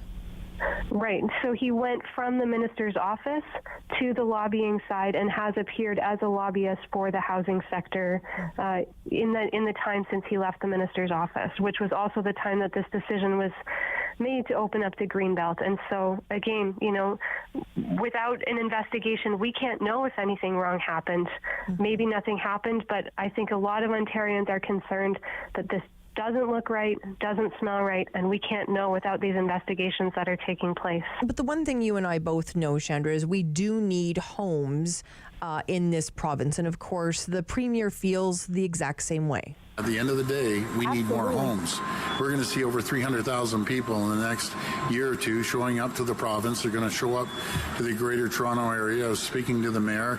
The numbers I understand, there's going to be 800,000 people by 2050 here in Hamilton, and it also adds to their tax base. But we also need to have great companies like BMO continuing to invest, I should say, into areas like Hamilton to create more revenues up to the city's coffers and up to the Queen's Park coffers. So we need to continue building homes. What do you say about the Premier's comments, Chandra? We absolutely need new homes. I think the question is how these new homes get built and where and who benefits from the process of building them and the land transfers that happen. In addition to homes, we also need food, and building on the Greenbelt builds on prime agricultural land that we depend on to feed Ontario. Once it's built on, we can't have it back. Parts of the Greenbelt are protected wetlands. Once they're paved over, we can never get it back. But we do know from our own experience here in Ottawa that building on wetlands can have long-term consequences for the homeowners that live there. What we want to see is that these lands remain protected and that we make use of the lands we have, but also that we're not just investing in for-profit development, giving developers a free rein to build whatever kind of housing they want, wherever we want, but we're building across the range of housing that people need, not-for-profit housing, community housing, co-op housing, and yes, some for-profit housing, but that we're actually invested in deeply affordable options for people of varying sizes and kinds so that everybody in Ontario, whether you rent or own, can find a safe and secure place to call home. That's not what this government is doing. They're prioritizing one type of housing that makes developers very wealthy and allows the wealthiest Ontarians to find a place to call home. And they're sacrificing affordable housing that tenants and low-income residents depend on in order to do that. And now they're also sacrificing our green belts and these important parts of our environment in order to make some people very wealthy. My colleague Richard Sotheran was sharing this. The government announced that 7,400 acres of protected green belt, which the premier in 2018 promised he wouldn't touch, was going to be made available for housing development. And it was later revealed that in September, some developers bought this land, and just weeks later, the government made its announcement about it being able to be developed, and these developers, they're ready to cash in on this. So there's been a lot of questions about who knew what, and, you know, the OPP is looking at potentially launching an investigation. And that is my colleague Richard Sotheran, of course, our Queen's Park reporter for City News. It's interesting that he's bringing up about the Premier saying he wouldn't touch these lands way back at election time. Absolutely, and that's a concern that I hear from many constituents too, that they feel they cannot believe Doug Ford when he makes a commitment or a promise, because this is not the first time that Doug Ford has backtracked on something like that. You know, with the recent announcement on healthcare this week, we've also seen the Premier promise in the past 1,000% he would not touch our public healthcare system, he would not privatize it, and now they're expanding private for-profit healthcare, and it's a similar scenario in that he was lobbied by some people who stand to make a lot of money for that decision. And I think that's a concern that people have too, that we can't trust Doug Ford's word when he says absolutely he will not do something. And what seems to be making the difference is who has his ear, and who has his ear is not ordinary Ontarians. It's people who stand to make a lot of money from his decisions. Chander, we'll be following this story very closely, of course, here on City News, and watch these two investigations as well roll out. Thanks for your time today. Thanks so much for having me, Sam. Chandra Pasman joining us, MPP for Ottawa West Nepean. We do have some breaking news for you out of Hollywood. Alec Baldwin is to be charged with manslaughter in shooting.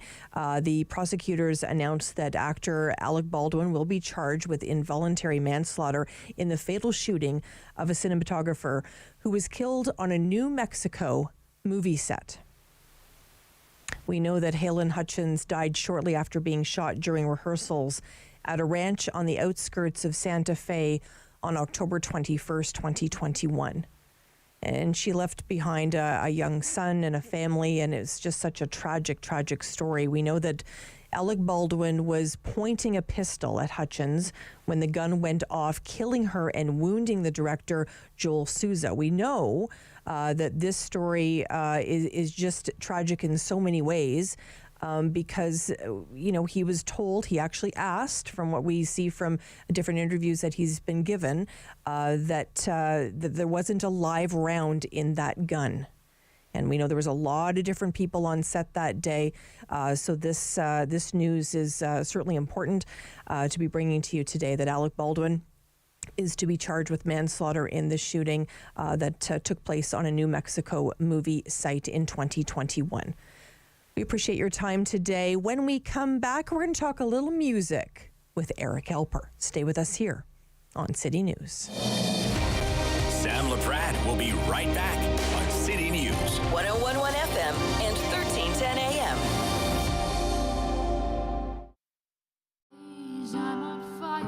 I'm Danielle Allard, and I am a proud Ottawa born and raised singer-songwriter, and I'm part of Encore Ottawa 3. I really hope you like the music and just come and see all of the talent that Ottawa has to offer.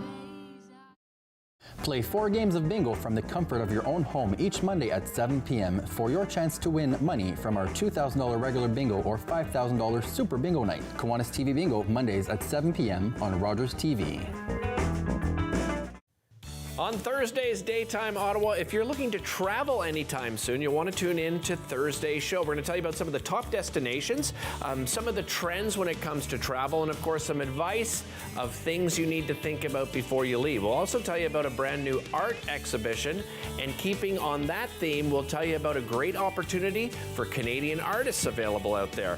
That's all that and more on Thursday's Daytime Ottawa. When an impaired driver killed my brother DJ, my life changed forever.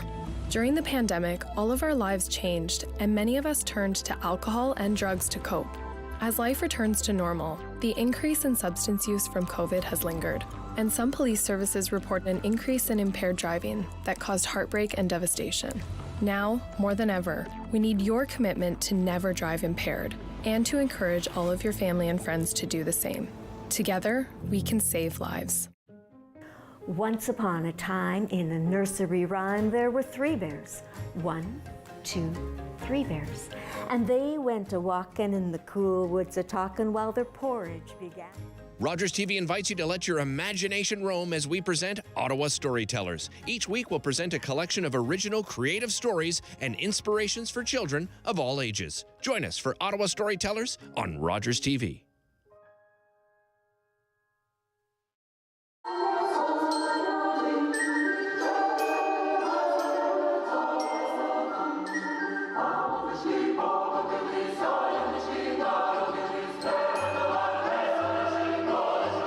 Rogers TV brings you a special concert filled with traditional Ukrainian carols. Experience Ukrainian Christmas and the New Year through song.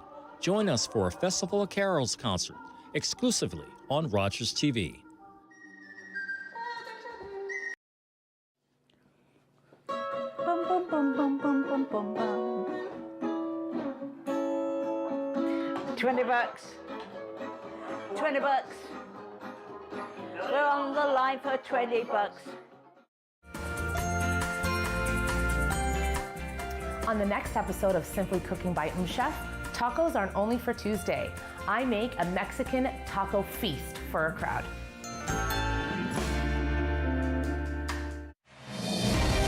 The Sam Laprade Show continues on City News. 101.1 FM and 1310 AM.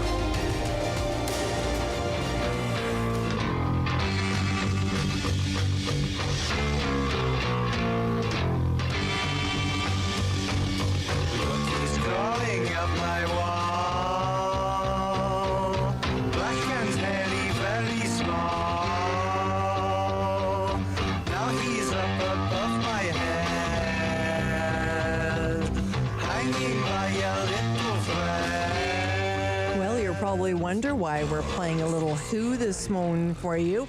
We wanted to spend some time with Eric Elper today, publicist and music commentator at That Eric Elper on Twitter. Hello, Eric. Hello, how are you? Good. So tell me all about The Who, this song we just played, Boris the Spider. This is one of the most popular songs that's not sung by the person that you and I in the audience are used to have singing. Boris the Spider was a really popular song that was sung by The Who's bass guitarist, John Entwistle, and it all started because John and Bill Wyman, who were the bassists for the Rolling Stones, got into a very long night of drinking, and they started making up names for animals that were funny, at least funny to them. It was probably not funny to anybody sober, but they came up with Boris the Spider, and then John went back home. He wrote the song in 6 minutes, and then it actually appeared on their their 1966 album called The Quick One, and John performed it on tour, basically with The Who every single time, mostly to give, I would think, Roger Daltrey just a rest from singing for 2.5 hours. Right, exactly. It's kind of like amazing. the drum solos. Yeah, exactly. I was just thinking that as soon as you said that, I was thinking the exact same thing. It's amazing the history of some of these songs, and we just don't, we don't sort of think about it every day. We think about, the band as a whole. How often does this happen, Eric? Do you think in a band? Rarely. One of the best ways to get kicked out of a band, if you're a bassist and a drummer, is to say to the lead singer, "I think we should sing one of my songs now." Then from then on in, it doesn't. It's only when I think everything is to the wall, or that the band could be simply running out of material, and then the drummer or the bassist usually will come along and say, "Well, I've kind of written a song," and then the lead singer looks at it going, "It may not be so great, so why don't you sing it?" Right. Sometimes it's just so that the band can stay happy with somebody other than maybe the one or two main people in the band getting all the songwriting royalties that come along with album sales. Once, in the case of somebody like John Entwistle, he now gets a cut from each album that's sold for that one, when normally he wouldn't get anything because Pete Townsend and Roger Daltrey would have written the entire thing. Oh, that's so interesting. Now, I know my producers are going to make fun of me when I bring this up, but the Bare Naked Ladies, the very end of their concerts, they're totally making fun of me right now. The very end of their concerts, their drummer, Tyler Stewart, comes out and sings a song. Right. And that's mostly because Tyler happens to be the funniest person in the band, when you get down to it. So it's kind of like, if anybody is going to, the Bare Naked Ladies are the kind of band that if you were to tell them, "Hey, everybody go get naked and into the pool," by the time that you finish the sentence, Tyler would already be at the bottom. Right, exactly. Oh my gosh, that's so funny. Okay, so we have another example of this, and of course it's the Eagles.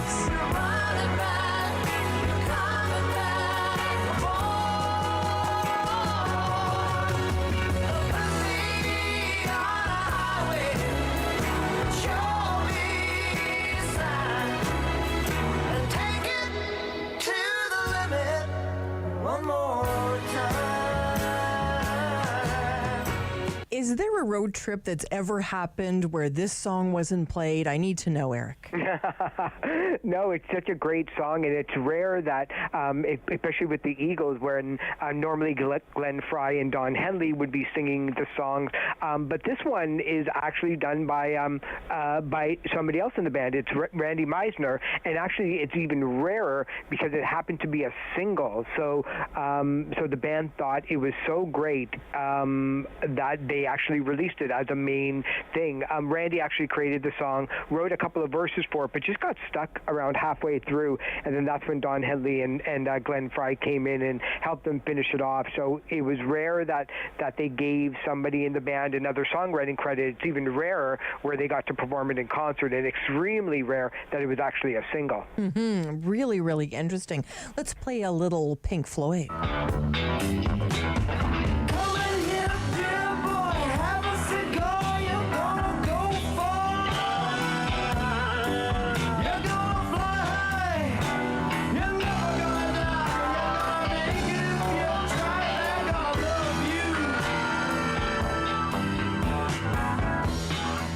Well, there's no guest here on City News that gets us moving like you, Eric. We're all bopping our heads in here today. That was Have a Cigar. Tell us about this one. Yeah, this was by Pink Floyd, and it's found on the Wish You Were Here album, and it's an absolute scathing remark about the music industry. In fact, one of the great lines of the song is like, your music's great. By the way, which one is pink? Because that's what record labels used to say to them, is like they had no idea that Pink Floyd wasn't actually a member of the band, but they got one of their friends, Roy Harper, who was a pretty big UK folk singer-songwriter, to actually do the vocals. They've never really kind of explained why him over anything else. It just might have been one of 3 songs that Pink Floyd did with a lead singer that wasn't part of the band. The other one was The Great Gig in the Sky, that's from The Dark Side of the Moon, and Hey Hey Rise Up, which is by Andrew Kalinovic, that's the most recent song that came out on behalf of the Ukraine relief funds. So this was a pretty rare thing that the band got somebody to actually sing, and especially about the critique and the hypocrisy and greed within the music industry. Mm-hmm. And we have another example from one of my favorites, of course, U2. Don't take it on board, don't fall on yourself, just play another chord. If you feel it getting bored. So tell us about Numb. I love this song. I love this song. I love this song. I love the fact that The Edge sings on it and Bono sings the backup vocal. Normally it's the other way around, but you can find it on Zooropa. This was a rare thing because before this, The Edge really sung one song. He sung a tune that was about a minute and a half long on the follow-up to the Joshua Tree album, on their live album.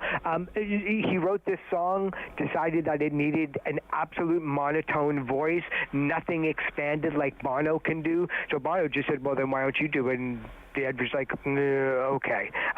He didn't really like being front and center, so but still one of the greatest tracks I think that the band has ever done.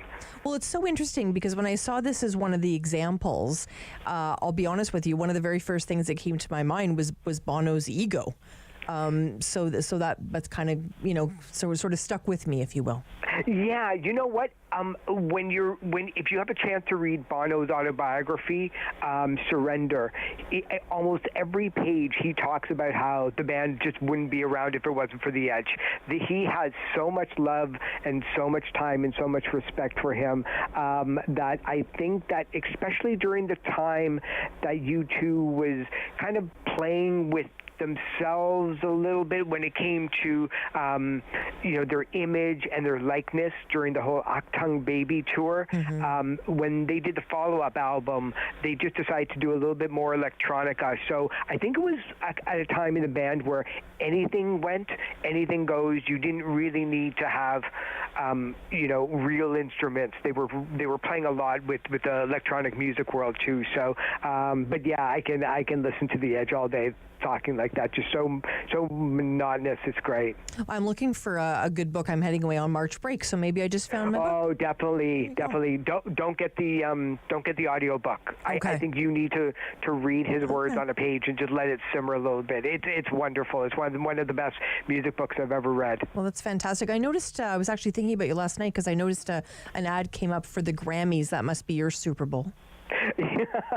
Yeah, even though that the Super Bowl is almost like the Super Bowl with a halftime show, but yeah, the Grammys is a time when I make a giant bowl of popcorn, get 4 cans of Coke, and sit there in front of the computer and just give love to everybody that wins or loses on Twitter. So it's a huge event, especially because I know, even though that the artist may be a little bit warm to winning awards, deep down inside, they all want a Juno and a Grammy. Yeah, absolutely. Remind us who is performing halftime at the Super Bowl this year. Rihanna is doing it. That's right. And absolutely no word on what she's going to do, if she's going to have any special guests, if she's going to tame an elephant. Who knows? They've revealed nothing. The only thing that she's mentioned is that there's a brand new line of clothing that goes along with the Super Bowl, that with her Fenty line, that's really made her over $1 billion in terms of sales. She's actually made more money on her Fenty clothing line than in music. So she revealed a T-shirt that was going to be released, and it's a Rihanna concert broke out in the middle of a football game, which is so perfect. But so far, everybody's been kept really quiet about what they're going to do. Wow. If you look back on Super Bowl, who's your favorite artist of all time? I think Prince was great. Me too. Prince was great. U2 was phenomenal. But I think you got to give it up to Prince. There's a rumor, and I kind of believe it, that when he was performing, it was raining a little bit, and he asked the producers if they can make it rain harder. Wow. if you think that people can control the weather like that, you're zipping on a different planet than everybody else does. But yeah, from start to finish, it's just an absolute masterful 15 minutes of probably one of the greatest performances ever. You're reminding me that I remember watching it and being like loving every second of it, but there was this part of me like, all this equipment is on this stage and it's raining right now. What's going to happen? We're going to see Prince being electrocuted live on stage. Exactly. Let's tune in. Yeah, no, we don't want that. But yeah, listen, it's always a pleasure to spend time with you. We're going to go out with a little Guns N' Roses. It's been a pleasure spending time with Eric Alper today. We'll talk soon. Thank you. Eric Alper, of course, publicist and music commentator. Here's a little Guns N' Roses taking you out on City News. You try.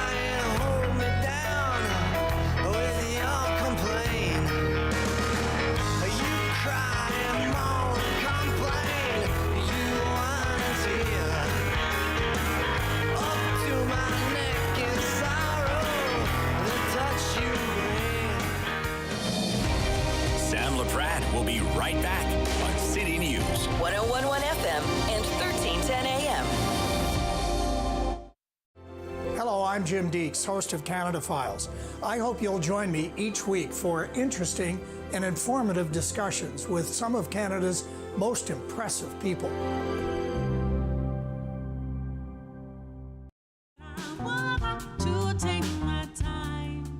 Hi, my name is Kelly Lee Evans, and I am so excited to be performing for Encore Ottawa 3. Into the deep unknown. My performance will be coming out this week, so stay tuned. Everybody knows not to drink and drive, but some people still think it's okay to take drugs and drive. Police have the authority, the ability, and the tools to determine if drivers are impaired by legal or illegal drugs. And because drug-impaired drivers can pose just as great a risk as drunk drivers, they face the same penalties, like the loss of their driver's license, a criminal record, fines, and more. A message from the RCMP, the Canadian Association of Chiefs of Police, and Arrive Alive, Drive Sober. Here we go.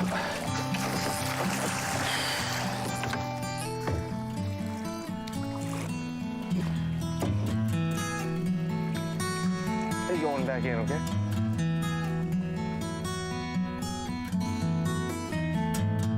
It's a new season of The New Fly Fisher on Rogers TV.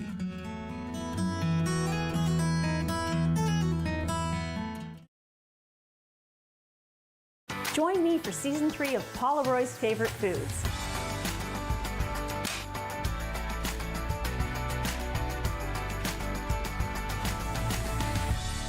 Whew, that was a lot. I think I need a nap.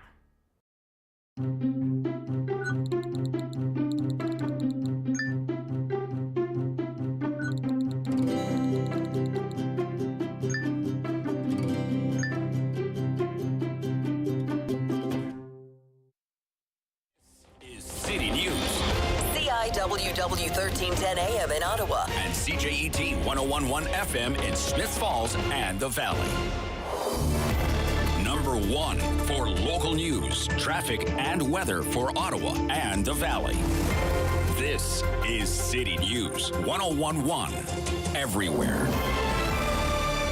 It is Thursday, January 19th. Good afternoon. I am Damilola Unime.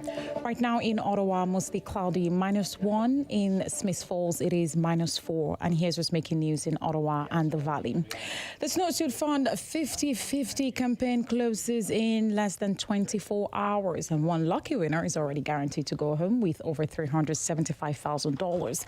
The amount raised is over $750,000. Last year's winner went home with over $409,000. Danny Kingsburg is the chair of the Snowsuit Fund. He tells Wake Up with Rob Snow how the other half of the proceeds from this campaign will be used. He says they'll be used to buy snowsuits for kids who don't have one this winter. This year, the demand is higher than last year. We're several thousand suits higher last year. We're anticipating about 16,000 is the need, and we were over 14,000 last week. So certainly, no matter what the weather brings, we're going to make sure that all kids can equally go outside and play and have fun and participate with others and, contribute to their well-being. The deadline to buy tickets at Ottawa Snowsuit Fund, 5050.com, and is tomorrow morning at 8:30 a.m. The draw will be just before 9 a.m. With the weather forecast for Ottawa and the Valley, here is City News weather specialist Denise Andriachi. Weather advisories in place now for Ottawa and Smiths Falls as the snow becomes very steady this evening, but some flurries this afternoon for Smiths Falls as the system just continues to move in from the west. Now, we do have the freezing rain threat through southwestern Ontario, but we're in the snow zone here across the region. Overnight tonight will fall to lows near -4. City News time 12:02. The City of Ottawa is one step closer to electrifying the bus fleet for OC Transpo. City News reporter Chris Curris with the details. The feds have confirmed a $350 million investment into the zero-emission bus plan. Minister Mona Fortier explains what the 4-year funding plan would go towards. 350 zero-emission electric buses, installing 232 charging stations that will provide 350 chargers, and upgrading 2 existing bus maintenance facilities, building a new vehicle storage facility. The mayor says it's one of the most impactful things the city can do when it comes to climate change. The first batch of 26 buses would hopefully be on the roads in the first half of 2024, and the next 76 buses would be on the road a year later. The bus purchases still need to go through a procurement process. At OC Transpo headquarters, Chris Curry's City News. I am Damilola Unime. For News Anytime, follow up online at ottawa.citynews.ca. Connecting you and your community. This is the Sam Laprade Show on City News. 101.1 FM and 1310 AM. Well, it is lunchtime, everyone. Thanks so much for spending time with us here on City News. At lunchtime, we always like to feast on those top news stories of the day. Today, I'm joined by Alex Cullen, a former city councillor. Hello, Alex. Hello. Glad to be here. Glad that you're here as well. Dean Tester's here, too. He's a housing advocate with a local group called Make Housing Affordable. Hi, Dean. Hi, great to be here. Great to have you both here for lunch today.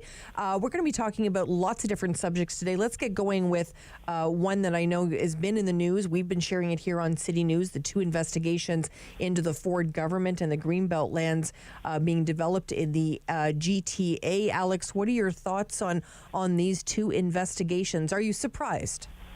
Well, I'm glad they're happening. The surprise is that how these developers bought land in areas that weren't designed for development as part of the greenbelt that surrounds Toronto and supposed to be protected. But they bought land, and then suddenly the premier releases this land for development. So lucky them. There's just too many players, too much land being bought up just before the announcement. It looks very suspicious. So I think in terms of the integrity of the process, these investigations are important so that people know that whether or not there was any hanky-panky going on in the release of these lands to these developers. Are you cynical like Alex and I, Dean, regarding this work that's been done around the Greenbelt lands? Yeah, it's very hard not to be cynical, right? I mean, this is not the type of development we need in our province. We don't need more urban sprawl. We need to see appropriate housing built in our cities. And so the development of the Greenbelt was certainly a surprise to us as housing advocates. This is nothing we ever campaigned for.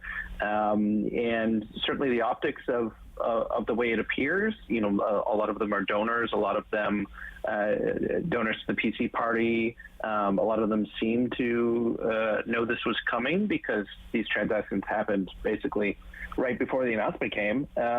It just doesn't look good, whether anything was done technically illegally or not. It just doesn't look good. And, to me, it really soured opinion on Bill 23, which is a bill that's full of good things, but also some controversial things. And then this, which just makes no sense to me. And it's been very frustrating for housing advocates across the province. Really interesting. And we know housing is on the mind of our new Mayor Mark Sutcliffe. He said this week at the Greater Ottawa Home Builders Association meeting. This is his quote: "Bring your creative ideas, bring your solutions, bring your wisdom and experience, and bring your energy. The best way for us to create more construction is to be more constructive." What solutions do you have to share with the mayor, Alex Cullen, in order to create more housing in this city? Well, we have to put these things in context. There's housing, there's affordable housing. We have a 12,000 person list for social housing that's rent geared to income, and for to have any kind of progress in dealing with that kind of housing affordability crisis, you need the participation of the provincial and federal governments to help subsidize the rents for these low-income people. If you're talking about housing in general, well, the province just approved the city's official plan. In it is land that's been set aside for the next 10 years for housing development. The ball is in the development industry to bring these lands to fruition. One of the challenges is what's happened with Bill 23 and development charges, because development charges help pay for the infrastructure to support new housing. The city has official plan policies that would ensure there's a variety of housing in these new developments, that there be, the proper facilities, whether there's roads, sewers, water, parks, what have you, and that most of that was paid for through development charges. Well, provinces cut development charges. How is this infrastructure going to be built? And if the expectation is that local taxpayers are going to subsidize new homeowners to build this infrastructure, that's not going to work. So there's a missing piece here that has to be resolved. But the pieces are in place, that there's land available. The province clearly wants to stimulate housing. Great. And let's see how we can do this in a sensible, sustainable manner. We're not talking, nobody wants urban sprawl. As a matter of fact, the city didn't want as much land as the province stuck onto our official plan, but be it as it may, they did. And we now need to proceed. Dean, how are you feeling about Mayor Mark Sutcliffe's comments? Well, I think the mayor has a huge challenge in front of him. It's not as simple as, we're just going to build on new land. I think there's going to be a lot of intensification in existing neighborhoods, and it needs to happen. And what that looks like is mostly through gentle density. It's through, how do we take our, single family neighborhoods that have existed since the 40s and 50s and make sure that there's more types of housing available in those neighborhoods? How do we encourage the creation of more triplexes and duplexes and small apartments across the city? And that hard work is going to happen through the zoning bylaw review. The other big piece of this is around transit, right? We need to get our transit system working. We need to get our light rail working so that people are actually using it, and then we need to build up around our transit stations. So, there's going to be more intensification in the downtown core. There's going to be more intensification around LRT stations and bus rapid transit. We're going to have to grow quite a bit as a city. The official plan that the city approved looked for about 70,000-ish houses over the next 10 years. And the province is telling us we need 150,000 new houses over the next 10 years. So that's a huge difference, right? And that's going to affect every neighborhood. But it's got to happen. It's got to happen. Mm-hmm. It certainly is top of mind, and it's top of mind as well. And Alex, you brought up, and of course you always bring up, Dean, the affordable housing piece of this. And we know the Lower Town Community Association, in particular Sylvie Begras, who's their president, met with me this week and had an opportunity to share her message today on City News in terms of looking to work with other communities in Ottawa to decentralize some of the social services for vulnerable people. We know that city core is where we see some of our city's most vulnerable people. Alex, what role do you think council should take in this initiative? The idea would be that those social services be spread over all 24 wards. Well, this is not a new idea. This is an issue that's been around for decades. The fact of the matter is that a lot of our vulnerable, most needy people are in the downtown, and so that's the services have been developed to meet their needs. I can certainly understand the people living downtown saying, why should we carry the bulk of the burden here in serving this population? And so it's worthwhile looking at, well, how can we make it more equitable across the city? But the fact of the matter is, homeless people aren't camping out in Canada. They're not camping out in Barrhaven. Would they want to camp out in Canada? Would they want to camp out in Barrhaven? They're downtown where they believe the action is. But I think it's fair for the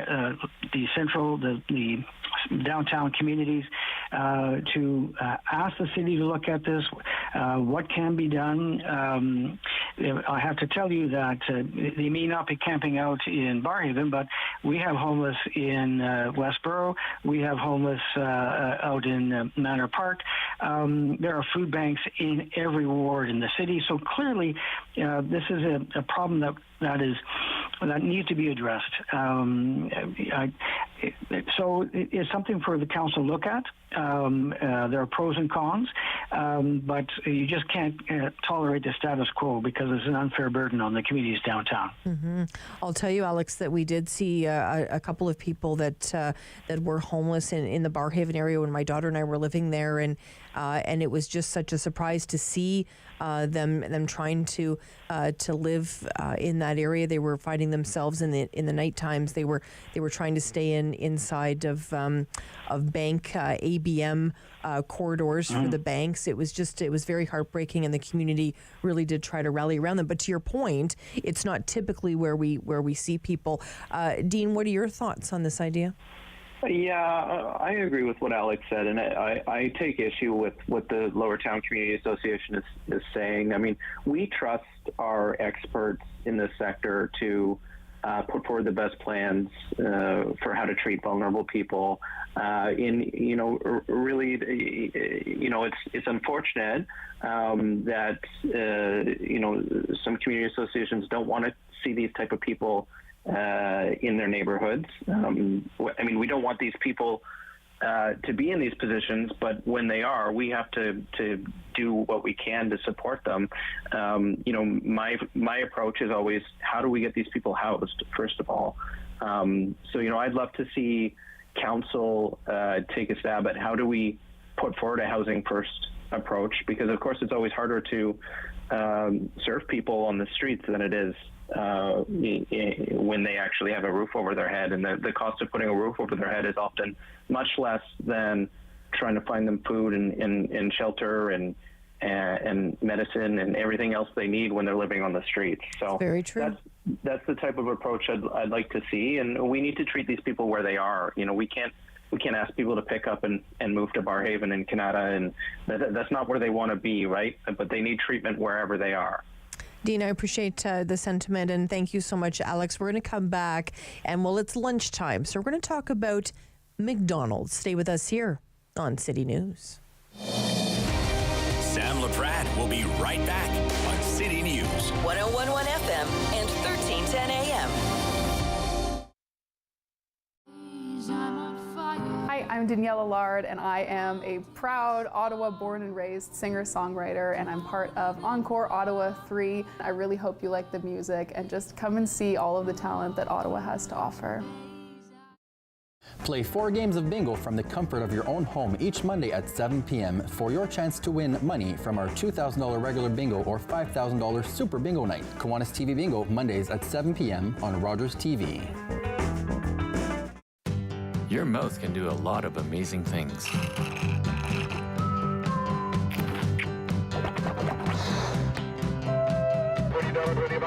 And your mouth can save a life. Hi, I'm Tom Wong. I'm just one of close to 1,000 Canadians in search of a stem cell match. We need your help. A simple swab is all you need to register on the National Stem Cell Database. You could be the one to save a life. Find the hero in you. We were born in Canada. We spoke English. On the streets, we weren't welcome. But on the field, we were the Asahi, Vancouver's champions. Everyone cheered for us. Our people had a voice from our homes, called us enemies, forced us into camps. But we brought the game with us. Baseball helped get us through the internment. The Vancouver Asahi were among the 22,000 Japanese Canadians interned during the Second World War. The team never played another game.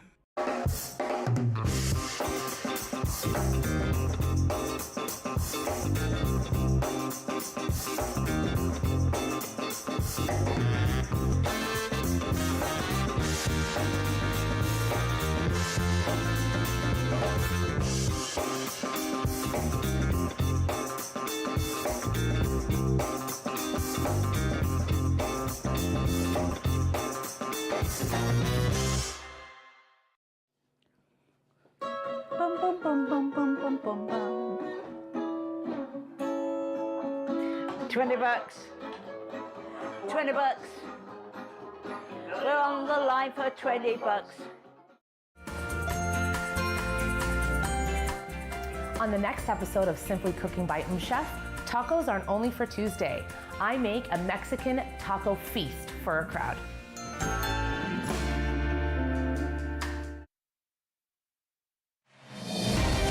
The Sam Laprade Show continues on City News. 101.1 FM and 1310 AM.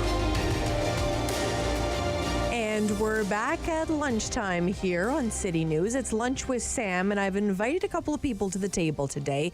Dean Tester, a housing advocate with a local group called Make Housing Affordable, has pulled up a chair at the table today. And Alex Cullen, as well as joining us, former city councillor, joins us at the table as well. Thank you again for staying with us. Pleasure to be here. We heard the news yesterday, Dean, that McDonald's has decided to close its location on Rideau Street. I say it's probably a decade too late. What do you think? Yeah, I basically every memory I have of this McDonald's was in my early 20s, and there were never good memories. So, you know, I don't know what to think. I mean, ultimately, it was not always the safest place to be, but people sure spent a lot of time there. We'll see what they put there. I think that it's a great opportunity for whoever the new tenant is to have a prime location. Yeah, it'll be interesting to see what happens. Alex, what are your thoughts? Well, it just relates back to our earlier conversation about the overload in the downtown with vulnerable people needing services. One of the examples was the use and abuse of this McDonald's. At one point, they had over 900 calls for a police assistant a couple of years ago, and it's being closed because it's not a good place, a safe place to be. But that's not closing a convenience fast food place is not really a solution to problems. We need to address the problems at the roots. I mean, they're closing because it's not safe. How do we make it safer? How do we make sure that people who need the services get the services that they require? And this is the challenge that we have. If we want to make the market area attractive, we have to deal with these social issues. And Dean talked about providing housing. Absolutely, that's part of it. Supportive housing in particular, to help these people, get on with their lives, so they're not hanging around and disturbing people when they're down on the market and are looking for, a quick bite to eat. Mm-hmm. So that's the challenge. It's a symptom, and we have to recognize that. No, it's just not McDonald's going. It's just a symptom of a larger issue. And I can't help but think about how hard it would have been to attract people to work at that McDonald's. I mean, some of the videos out of that certainly didn't look like a very safe place. So I think this is definitely a good move. Let me ask you, Dean, in terms of the Ford government, we know we were all rejoicing when we received those rebates from the refunds, I should say, from the license plate stickers when the Ford government sent those out. But I think Ontarians also received a message that, hey, you don't have to do anything with your license plate anymore, which is 100% wrong. The communications regarding the license plate renewal to Ontario drivers, did the Ford government do a good job in your mind, Dean? Maybe not. It's clear a lot of people have missed that memo, and the measure by which we judge success on communication is whether or not people got the message. And so, if people haven't got the message, then clearly they haven't done a good enough job communicating it.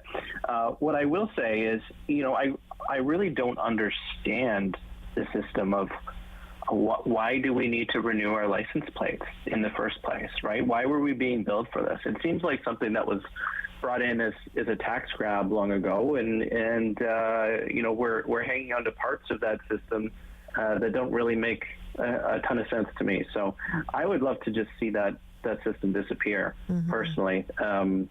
But I can understand. I can understand, Dean, why we need to have the license plate renewal, because we want to obviously connect license plates with cars and have an opportunity to then connect VINs and all of those types of things in terms of the big massive theft problem we're having, but it also tracks addresses and all that piece. So I understand why we do it. We spoke yesterday with Sergeant Rob Carnes from Ottawa Police Service. They've got those cameras on top of, I believe, 3 or 4 vehicles with Ottawa Police now, and they can read about 5,000 plates very, very quickly, and they were just catching person after person, Alex, with those expired plates. What are your thoughts about the communications from the Ford government on this issue? Well, it seemed like a quick win that we got rid of an inconvenience and saved you some money, and so very populist approach. But I'm with Dean. I think they've done it badly.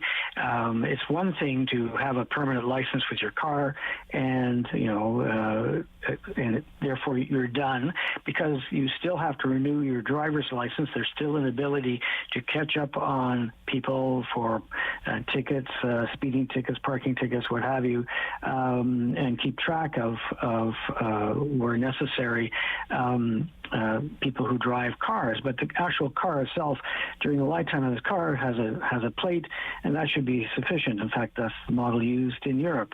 So this policy, this program needs a bit of a rethink. And I'm particularly worried. You go across and to Gatineau Park, and you park your car to go for a ski, and you come back and you find a ticket because, according to the Quebec Police, you have your license plates aren't current. Mm-hmm. Well, in Ontario they are. So I mean, come on, can't these two governments or can't people figure this out? So this is a problem, so the quick and easy solution that Ford went for is beginning to backfire. Mm-hmm. Really interesting perception there, and I think it's really hard, because I find I think about someone like my mom who does really well on the computer. She's just about 82. She gets to do what she needs to, but for things like this, I worry about this and things like the vacant unit tax, Dean, because I think we're asking a lot of seniors or people that may not have the ability to use computers to make these changes on their files, and sometimes it can be daunting for people. Yeah, I'm glad you brought up the vacant unit tax, because it is one of those things that basically the government is saying, hey, figure this out or else you're in trouble, right? And, that's not how most of our taxes work. That's not how most of our government programs work. You've put an onus on people for something new that, if you don't watch the news every day and you're not listening to Sam at lunch, you might not know about this, right? Mm-hmm. And so, it's great that they sent a letter. It's great that they're doing social media and running ads, but a lot of people are just living their lives, and they're not that interested in this, and they don't understand why or how to fill this out. And I think they very easily could have gone the other route and said, okay, if you have a vacant unit, it's up to you to let us know, and if we catch you lying, then the penalties will be bigger. But instead, we're putting penalties on people who who can't figure out a complicated system, and that's frustrating for a lot of people. It's very frustrating for people, and we've heard a number of different views on it. And there's the whole, you think about a small landlord. There's the whole privacy issue there. They didn't know that they'd be sharing that information with people as well. So it's really interesting to follow this story. We only have about a minute left, but I always like ending our lunchtime together with a little something sweet, a little something fun. Alex Cullen, it is National Popcorn Day today. Are you celebrating? Well, I guess I have to now. The pressure's on. I don't know what. So either go to a movie or see something on TV and have popcorn. So the question is, what's our favorite flavor? And it's interesting. At Carlingwood Mall, there's actually a kiosk that sells nearly 101 different flavors of popcorn, and clearly they've got a corner of the market there. I mean, I like the natural kind with butter. Mm-hmm. As a kid, I liked caramel popcorn. I mean, that was, besides the price of the package, that was always fun. The thing is, I take popcorn with me camping because it's nothing like being out at a campfire and having a bit of a treat. And you can still find those Jiffy Pops. That's true. Heat up and see this ballooning of popcorn popping, which is kind of fun. We only have a couple of seconds. Dean, what's your favorite kind of popcorn? Without a doubt, it's movie theater popcorn. There is nothing better. It does not last past the previews. It's gone. Fantastic. We know we're big fans of Papa Jack popcorn here at City News. We love the dill pickle. We love the caramel. Well, we love it all. Thank you so much for spending time with us, you two. Alex Cullen, of course, former city councillor, joining us today for Lunch, and Dean Tester, housing advocate with the local group Make Housing Affordable. When we come back, it is the business lunch. We're going to talk a little pork. We're going to talk a little pizza. Stay with us here on City News. Sam Laprade will be right back on City News. 101.1 FM and 1310 AM. Hello, I'm Jim Deeks, host of Canada Files. I hope you'll join me each week for interesting and informative discussions with some of Canada's most impressive people.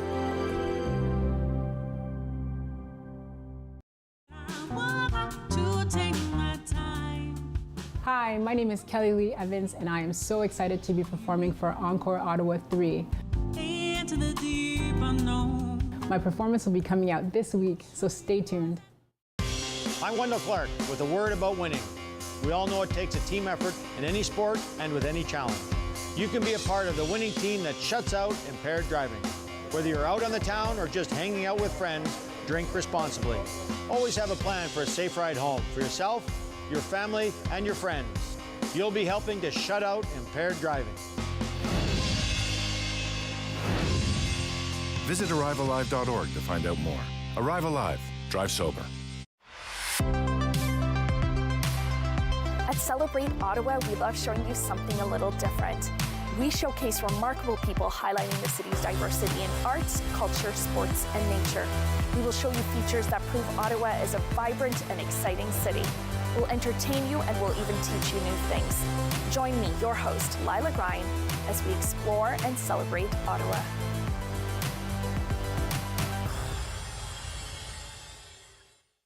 Join me for Season 3 of Paula Roy's Favorite Foods.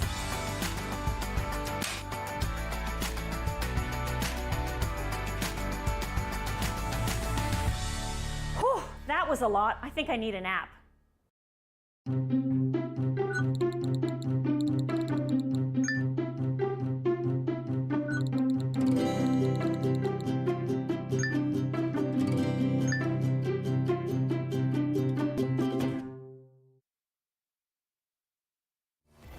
Number 1 for local news, traffic, and weather for Ottawa and the Valley. This is City News 101.1 everywhere. It is Thursday, January 19th. Good afternoon. I am Damilola Unime. Right now in Ottawa, -1. In Smiths Falls, it is -3. And here's what's making news this hour. Premier Doug Ford says upcoming legislation would see credentials of healthcare workers registered in other provinces and territories recognizing Ontario automatically. Ford says the government plans to introduce a legislation next month, saying it would allow healthcare professionals to work without registering with a regulatory college in Ontario. He says it would allow workers such as doctors and nurses looking to move to Ontario to get to work as soon as they arrive. The province says the changes would mark the first step towards a pan-Canadian portable registration model. And all Good Doctor clinics could close within the next 3 months. The CEO of the company, which runs 17 sites across southern and eastern Ontario, says changes in billing by the province means it can no longer afford to keep the clinics open. Mallory Town is one which will lose its clinic tomorrow. These sites offer a nurse on site and a doctor by video conference. City News time is 12:32. I am Damilola Unime. For news anytime, follow up online at ottawa.citynews.ca. The Sam Laprade Show continues on City News. 101.1 FM and 1310 AM. Well, we're back on City News, and it is the Business Lunch. We talk all things business, and we're going to talk all things pork right now with Stephen Heckbert. He is the ED of the Canada Pork Council. Hi, Stephen. Hey, Sam. How are you? Good. I know this is a new role for you. You're getting caught up on everything. 45 days now, Sam. 45 days. I should know everything by now. That's amazing. So, that's wonderful. Well, congratulations again on this role. It really is becoming a very important topic to talk about pork and pork prices. Walk me through what you're seeing across the country. So pork is the most affordable protein out on the market. It is. If you've been to a Costco or a grocery store, you will know that price of chicken has gone up significantly. Price of beef has also gone up quite a bit. And so if you're looking for what's affordable for your family, home cooked meals, it's going to probably be a pork product right at this moment. And why is that, Stephen? Well, in part, it's because we're a globally traded product. We're part of the global market. So supply and demand is really about what's been available globally. And so Canada is a net exporter of pork products. We export about 70% of our products globally, and it's been a good year for many producers around the world, and as a result, that's kept prices for consumers lower. So consumers see some benefit to that. Obviously, prices have gone up in pork, much as they have in other areas because of inflation, but not to the same degree. So you'll see that more people can afford more pork right at this exact moment, which of course will have the long-term effect of seeing some of those prices increase. That's just the way the market works. Mm-hmm. Interesting. And let me ask you, Stephen, like we think about pork, we think about pork chops, maybe pork loin, bacon, that type of thing. Is it all across the board then? It isn't across the board in every product category. No, I mean, I don't know if you know this, but about 3 years ago, we exported a lot of pork products to China, and that market has basically dried up in large part because of first the pandemic restrictions, and now as a result of their coming out of the pandemic and just running into the challenges that they're running into there. So the loss of that market over the last 3 years has also had an impact on our producers' ability to access the best prices for all of the various pieces of their of the product. But by and large, the kind of meat, the kind of products that Canadians consume, see a fair amount of stability in terms of that price. That's just it's a product that's widely available. It's lots of producers all across Canada. And so continue to meet really, what our market needs, and also, produce for the global market as well. Mm-hmm. And I'm thinking, and help me out here, because obviously I'm just learning as well. But when we think about chicken, for instance, we think about the avian flu. When we think about beef, we think about mad cow disease and really the challenges that it brought to Canadian farmers. Have we seen anything with pigs? We're in preparation mode to protect the Canadian industry from what's called African swine flu. It won't hurt the quality of the product, but unfortunately, if such a virus came to Canada, it would close our export doors immediately. So we're actively working on preparing for a worst case scenario, but also actively preparing to protect our market from that. Europe's been hit by it. Sort of China and Asian countries have been hit by it as well, and it's devastating to your industry because it passes through the animals quite quickly, and it has an impact on sort of our ability to. It's devastating to the industry. So we're actively seeking to do everything we can to avoid that, but we also want to make sure that should it come to Canada, that our industry is prepared and also the government is prepared for the kind of engagement we'd need to see there to preserve and protect our industry in the long run. Would that mean a cull? Yes, a significant. It would mean a significant reduction in our swine herd because, of course, 70% of our industry is export, and so you'd be looking at a fairly automatic reduction in that number, which would be, of course, devastating to farmers and small towns.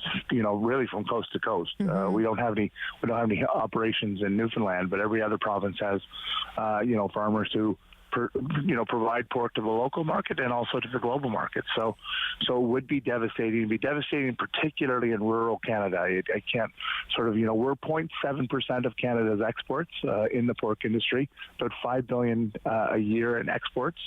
And so it would have such an enormous impact in small towns across the country that we really would need to see a lot of engagement from government in terms of responding to a crisis like that. Well, that's interesting. I really didn't know that answer, so I really do appreciate that. And Stephen, yesterday, 45 days ago, I didn't know that. There you go. Sam. There you go. So there you go.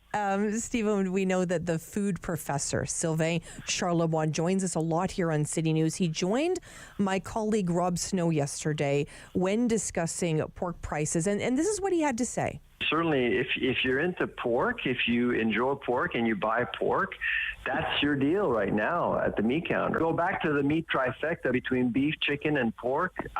Without a doubt, pork is certainly a good deal. So you're not only noticing, Stephen, but our food professor is. And do you think Canadians are getting this message that the deal is on pork? Oh, I think they know that. I think part of pork's challenge, Sam, is it's, when you go to a restaurant, you typically don't order pork, right? You typically are like, well, let's get the chicken or let's get, and so pork is something you do prepare at home. And so obviously when you go to the meat counter right now, people are seeing that and it is sort of reflective a little bit in an uptick. But if I'm going to be honest about it, the Canadian market is not, a significant enough place on its own. The Canadian and American markets even aren't a significant enough place on their own that will really lead to the driving up of the price. But we're seeing that demand is growing across Europe as well. It's an inflationary hedge in some respects, right? Like pork has traditionally been something that has done very well against inflation. So in times of big inflation, pork is usually the product that people can rely on, that it's not going to increase at the same rapid pace that something like chicken or beef will. Mm-hmm. Are you eating more pork now than you did 45 days ago? I am eating a lot more pork than I was 45 days ago, Sam. I will say I've always been a big bacon for breakfast person, but I'm finding new ways of cooking it all the time, and I got to confess, it's one of the things I look forward to. I will now be able to go to every rib fest I can find this summer. There you go. And, it's going to be great. Yeah, I never thought about the rib aspect of that. Stephen, I've learned a lot about pork today. I know you continue to learn as well. Let's stay in touch because I think we've touched on a few things here that we can get caught up with in the next little while and keep our listeners apprised to what's happening in the world of pork. Absolutely, Sam. Anytime you want to give me a call, happy to take the call. Excellent. Thank you so much. Stephen Heckbert joining us today. He's the ED of the Canada Pork Council. Okay, we've talked about pork. Now we got to talk about pizza. Stay with us after this on City News. Sam Laprade will be right back on City News. 1011 FM and 1310 AM. Hi, I'm Danielle Allard, and I am a proud Ottawa born and raised singer-songwriter, and I'm part of Encore Ottawa 3. I really hope you like the music and just come and see all of the talent that Ottawa has to offer. Play 4 games of bingo from the comfort of your own home each Monday at 7 p.m. for your chance to win money from our $2,000 regular bingo or $5,000 super bingo night. Kiwanis TV Bingo, Mondays at 7 p.m. on Rogers TV. On Thursday's Daytime Ottawa, if you're looking to travel anytime soon, you'll want to tune in to Thursday's show. We're going to tell you about some of the top destinations, some of the trends when it comes to travel, and of course some advice of things you need to think about before you leave. We'll also tell you about a brand new art exhibition, and keeping on that theme, we'll tell you about a great opportunity for Canadian artists available out there. That's all that and more on Thursday's Daytime Ottawa. For 25 years, you've been helping to make our roads safer by doing the right thing. You've been the designated driver, you've stayed over, called home, you've called a cab or a friend, and planned ahead. Let's keep doing the right thing. Support sober driving by getting yourself and your friends home safely. Do the right thing. Visit ArriveAlive.org to find out more. Arrive Alive. Drive sober. Hi, I'm Meg from AIM Fitness, and I'm here with my buddy Fit Finley. Join us every week for Fit Over 50. We'll take you through some low-impact and high-intensity workouts designed to improve your strength and your balance. All you'll need is a resistance band, some light hand weights, and also your water bottle and a sturdy chair. Tune in right here on Rogers TV and let us be part of your weekly routine.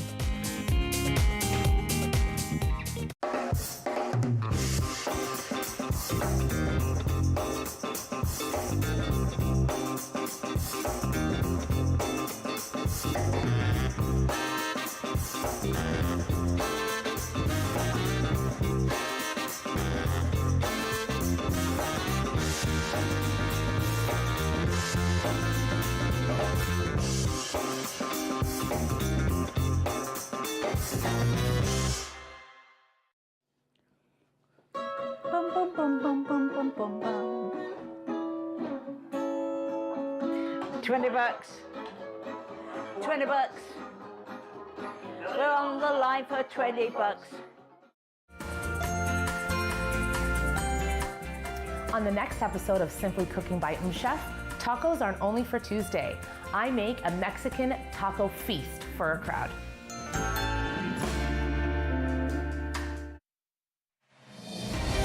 The Sam Laprade Show continues on City News. 1011 FM and 1310 AM. It is the business lunch, and I got to be honest, I'm a little hungry today because we're talking about pizza. And of course, when we talk about pizza, we speak with George Hanna, the president of Gabriel Pizza. Hi, George. Hi, Sam. Good afternoon. I love talking pizza with you. Yeah, I love talking pizza, period. So let me ask you, how's the pizza business? Pizza business is good. We're chugging away. It's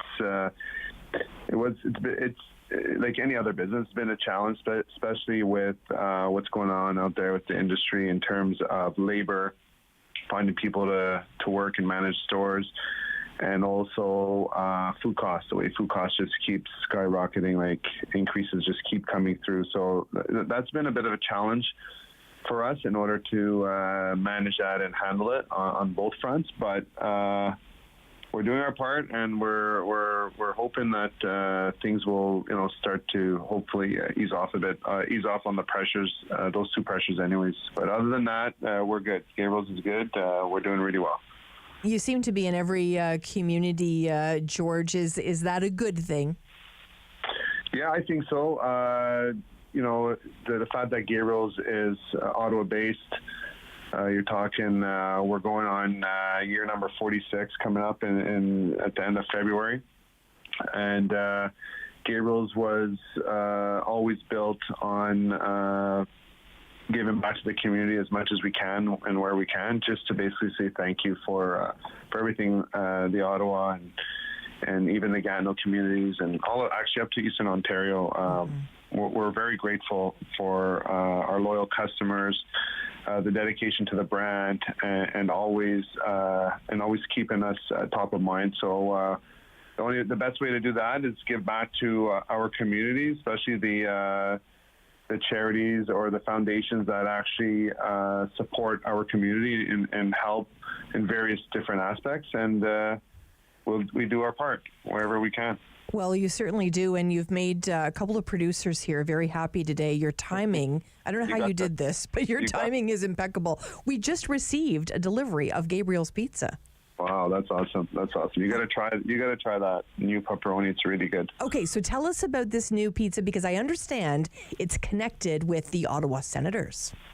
So when we formed the partnership with the Ottawa Senators, part of the plan was to eventually get a pizza named after the Ottawa Senators that would tie in directly with the Sens Foundation and give back some proceeds back to their foundation that can go to help in various things that they do. So we started to work on that this year, and we did about almost 3 months of different types of ideas and different types of testing and back and forth, and we even played around with like a different flavored crust with it and all that stuff. But in the end, we were like, you know what? Let's try to keep it simple, especially the fact that Ottawa Senators really ties into the youth community, and either pepperoni or cheese pizza at the end of the day when it comes to that demographics. And we wanted to make it fun, and one of our pepperoni supplier just came out with this new product, which is called Cup and Crisp pepperoni, and it's a dry cured pepperoni. And basically, once it bakes on the top, it turns into a cup, and then it actually holds all of the juices, the flavors of that pepperoni. So we said, okay, let's go with our traditional pepperoni on the bottom, and we'll put this on top, and basically come up with like a new style of double pepperoni pizza, and that's what we got. Well, you're getting 2 thumbs up from Noah and Aaron. They are very, very happy today to be receiving this lovely treat of this Ottawa Senators Foundation pizza. It looks delicious. I'm in here working hard, George. Yeah. They're in there eating hard, but it's fantastic to have them enjoying this pizza. And you're working obviously with one of the best, Jacqueline Belcido at the Ottawa Senators Foundation. She is a gem. So this partnership, I'm sure, just made complete sense for you. Yeah, definitely. She's a gem. The foundation has been awesome to work with, and even the entire Ottawa Senators organization, since we formed a partnership with them, it's been great. They've been fun to work with. They've been open to many different ideas, and we've got a good relationship going, and we hope to continue to build on that. Mm-hmm, for sure. And what would you want us to know about the new pizza in terms of ordering it? Is it just for a certain time, or is this going to be around for a long time? No, this is going to be around for a long time. It's available in all of our stores, and it's available obviously at every Sens home game. And that's just the start. We're planning on hopefully adding to it as time goes on, and to make it even that much more interesting. So we've got some other plans for it, but this is the start right now, and we've launched it, and we're hoping to have good success with it. And we should. It's a really good product. And I know that, George, we've spoke before, and pizza really is a family business for you. Is this just an extension of that type of commitment you want to make? Exactly. But like I said earlier, it's to us. Any of our partners or any of the foundations that we work with, or even our suppliers for that matter, or franchisees, we tend to want them to feel that we're family, and that's basically how we've grown up in this business, and what Gabriel's from my dad and my uncles, where this is who we are as a family, and this is how we actually do business. And this is how we like to be portrayed, and we try to keep that up, and we do the best that we can, for sure. Absolutely. I'm just hoping these two save me a piece. It looks absolutely delicious, George. Thank you so much, George Hanna, of course, president. Always a pleasure. Always a pleasure. President of Gabriel Pizza, talking about that new Ottawa Senators Foundation pizza. And honestly, I can see through the glass here, and it looks absolutely delicious. We wanted to get caught up today with Michael Garrity, CEO of Finance It. Hello, Michael. Hey, Sam. Let's talk a little bit about renovations. We know a lot of people during the pandemic did a lot of renovations on their home. Where is all that sitting? Yeah, it's a great question. We've just gone through this unprecedented time of people sitting at home thinking about their houses and doing renovations. At the same time as that was occurring, we had all these supply chain issues and labor issues because of COVID. And so it's been a funny couple of years for the home improvement industry. And it seems that even though COVID is predominantly behind us, knock on wood, we still have a number of issues plaguing the industry. Now it's record high interest rates that are affecting people and how they're thinking about these jobs. So we just did some consumer polling to try to get a sense of where the industry's at. And what we see is that 40% or 4 in 10 of Canadians interested in doing home improvements are actually thinking of delaying those jobs or even canceling them completely because they're really worried about the economy. And I can understand that. I actually just moved and getting some of those jobs done in my house, and I can completely understand why people are a little bit nervous. What would you want us to know, Michael? Yeah, I mean, I think that obviously you don't want to get out over your skis on any kind of purchases that you're making related to the home or improvements that you're related to the home. That said, I mean, it's important to keep your house up, and so maintenance and keeping the value of your home is always encouraged, given how important it is to family finances. And when it comes to budgeting for these types of things, that's really what our company does, right? We're in the budget creation business. We work with merchants, give them payment plans that have like fixed rates and fixed terms, so people have certainty in these uncertain times. And so there's still lots of ways of getting that job done. It's really important to work with your merchant and see what kind of budgeting tools they have available to make that easier for you. Absolutely. Some great advice there. And Michael, where can we learn more about this survey and so Canadians can sort of see what others are thinking? Yeah, well, at our website, financeit.ca, people can go. We've got a little news section there. We've published everything about the report. We also have published a list of the merchant partners we work with that offer our tools. So I'd encourage people to go there. Absolutely. Thanks so much.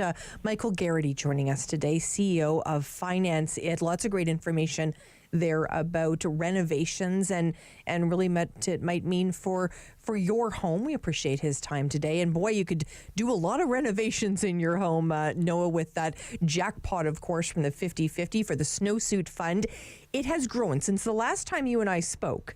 It has grown over $20,000, which means another $10,000 for the Snowsuit Fund and another $10,000 for the winner. So the winner would be taking home just under, if the draw was right this second. Right now. If it was just this second, it would be $384,772.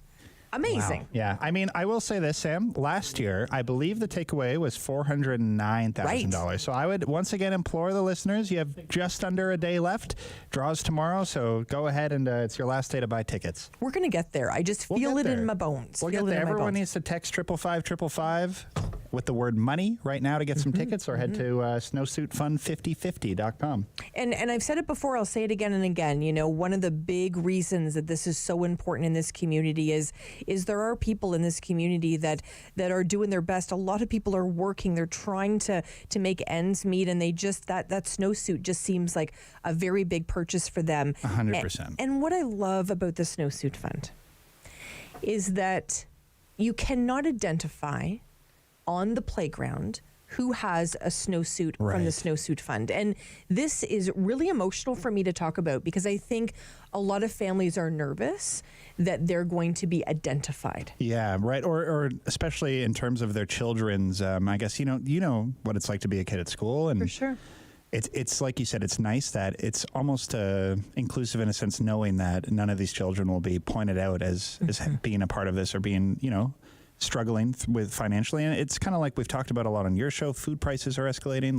There's a lot of contributing factors to why this might be a thing. So it's very important that kids all have equal opportunities. And like you said, it's a very important cause. So and the only thing they get to do is make snow angels and have fun with their friends and really enjoy winter here. So once again, a couple different ways to get these tickets. You can text 555. You're texting the word money. Super simple to do.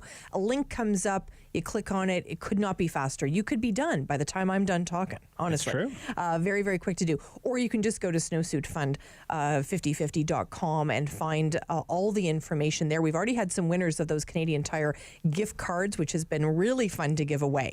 The deadline, of course, leading up to 8:30 tomorrow. It's going to be a very, very exciting day here on City News. We're going to share the reaction of the winner. Maybe we're sharing your reaction. Exactly. It's going to be very, very exciting. We're hoping to hear the winner's reaction here on City News. You'll want to be here. I know our colleague Rob Snow will be very excited about it as well. David Smith, it's going to be a big day here on City News. Lock it in, everyone, to Rogers TV and City News.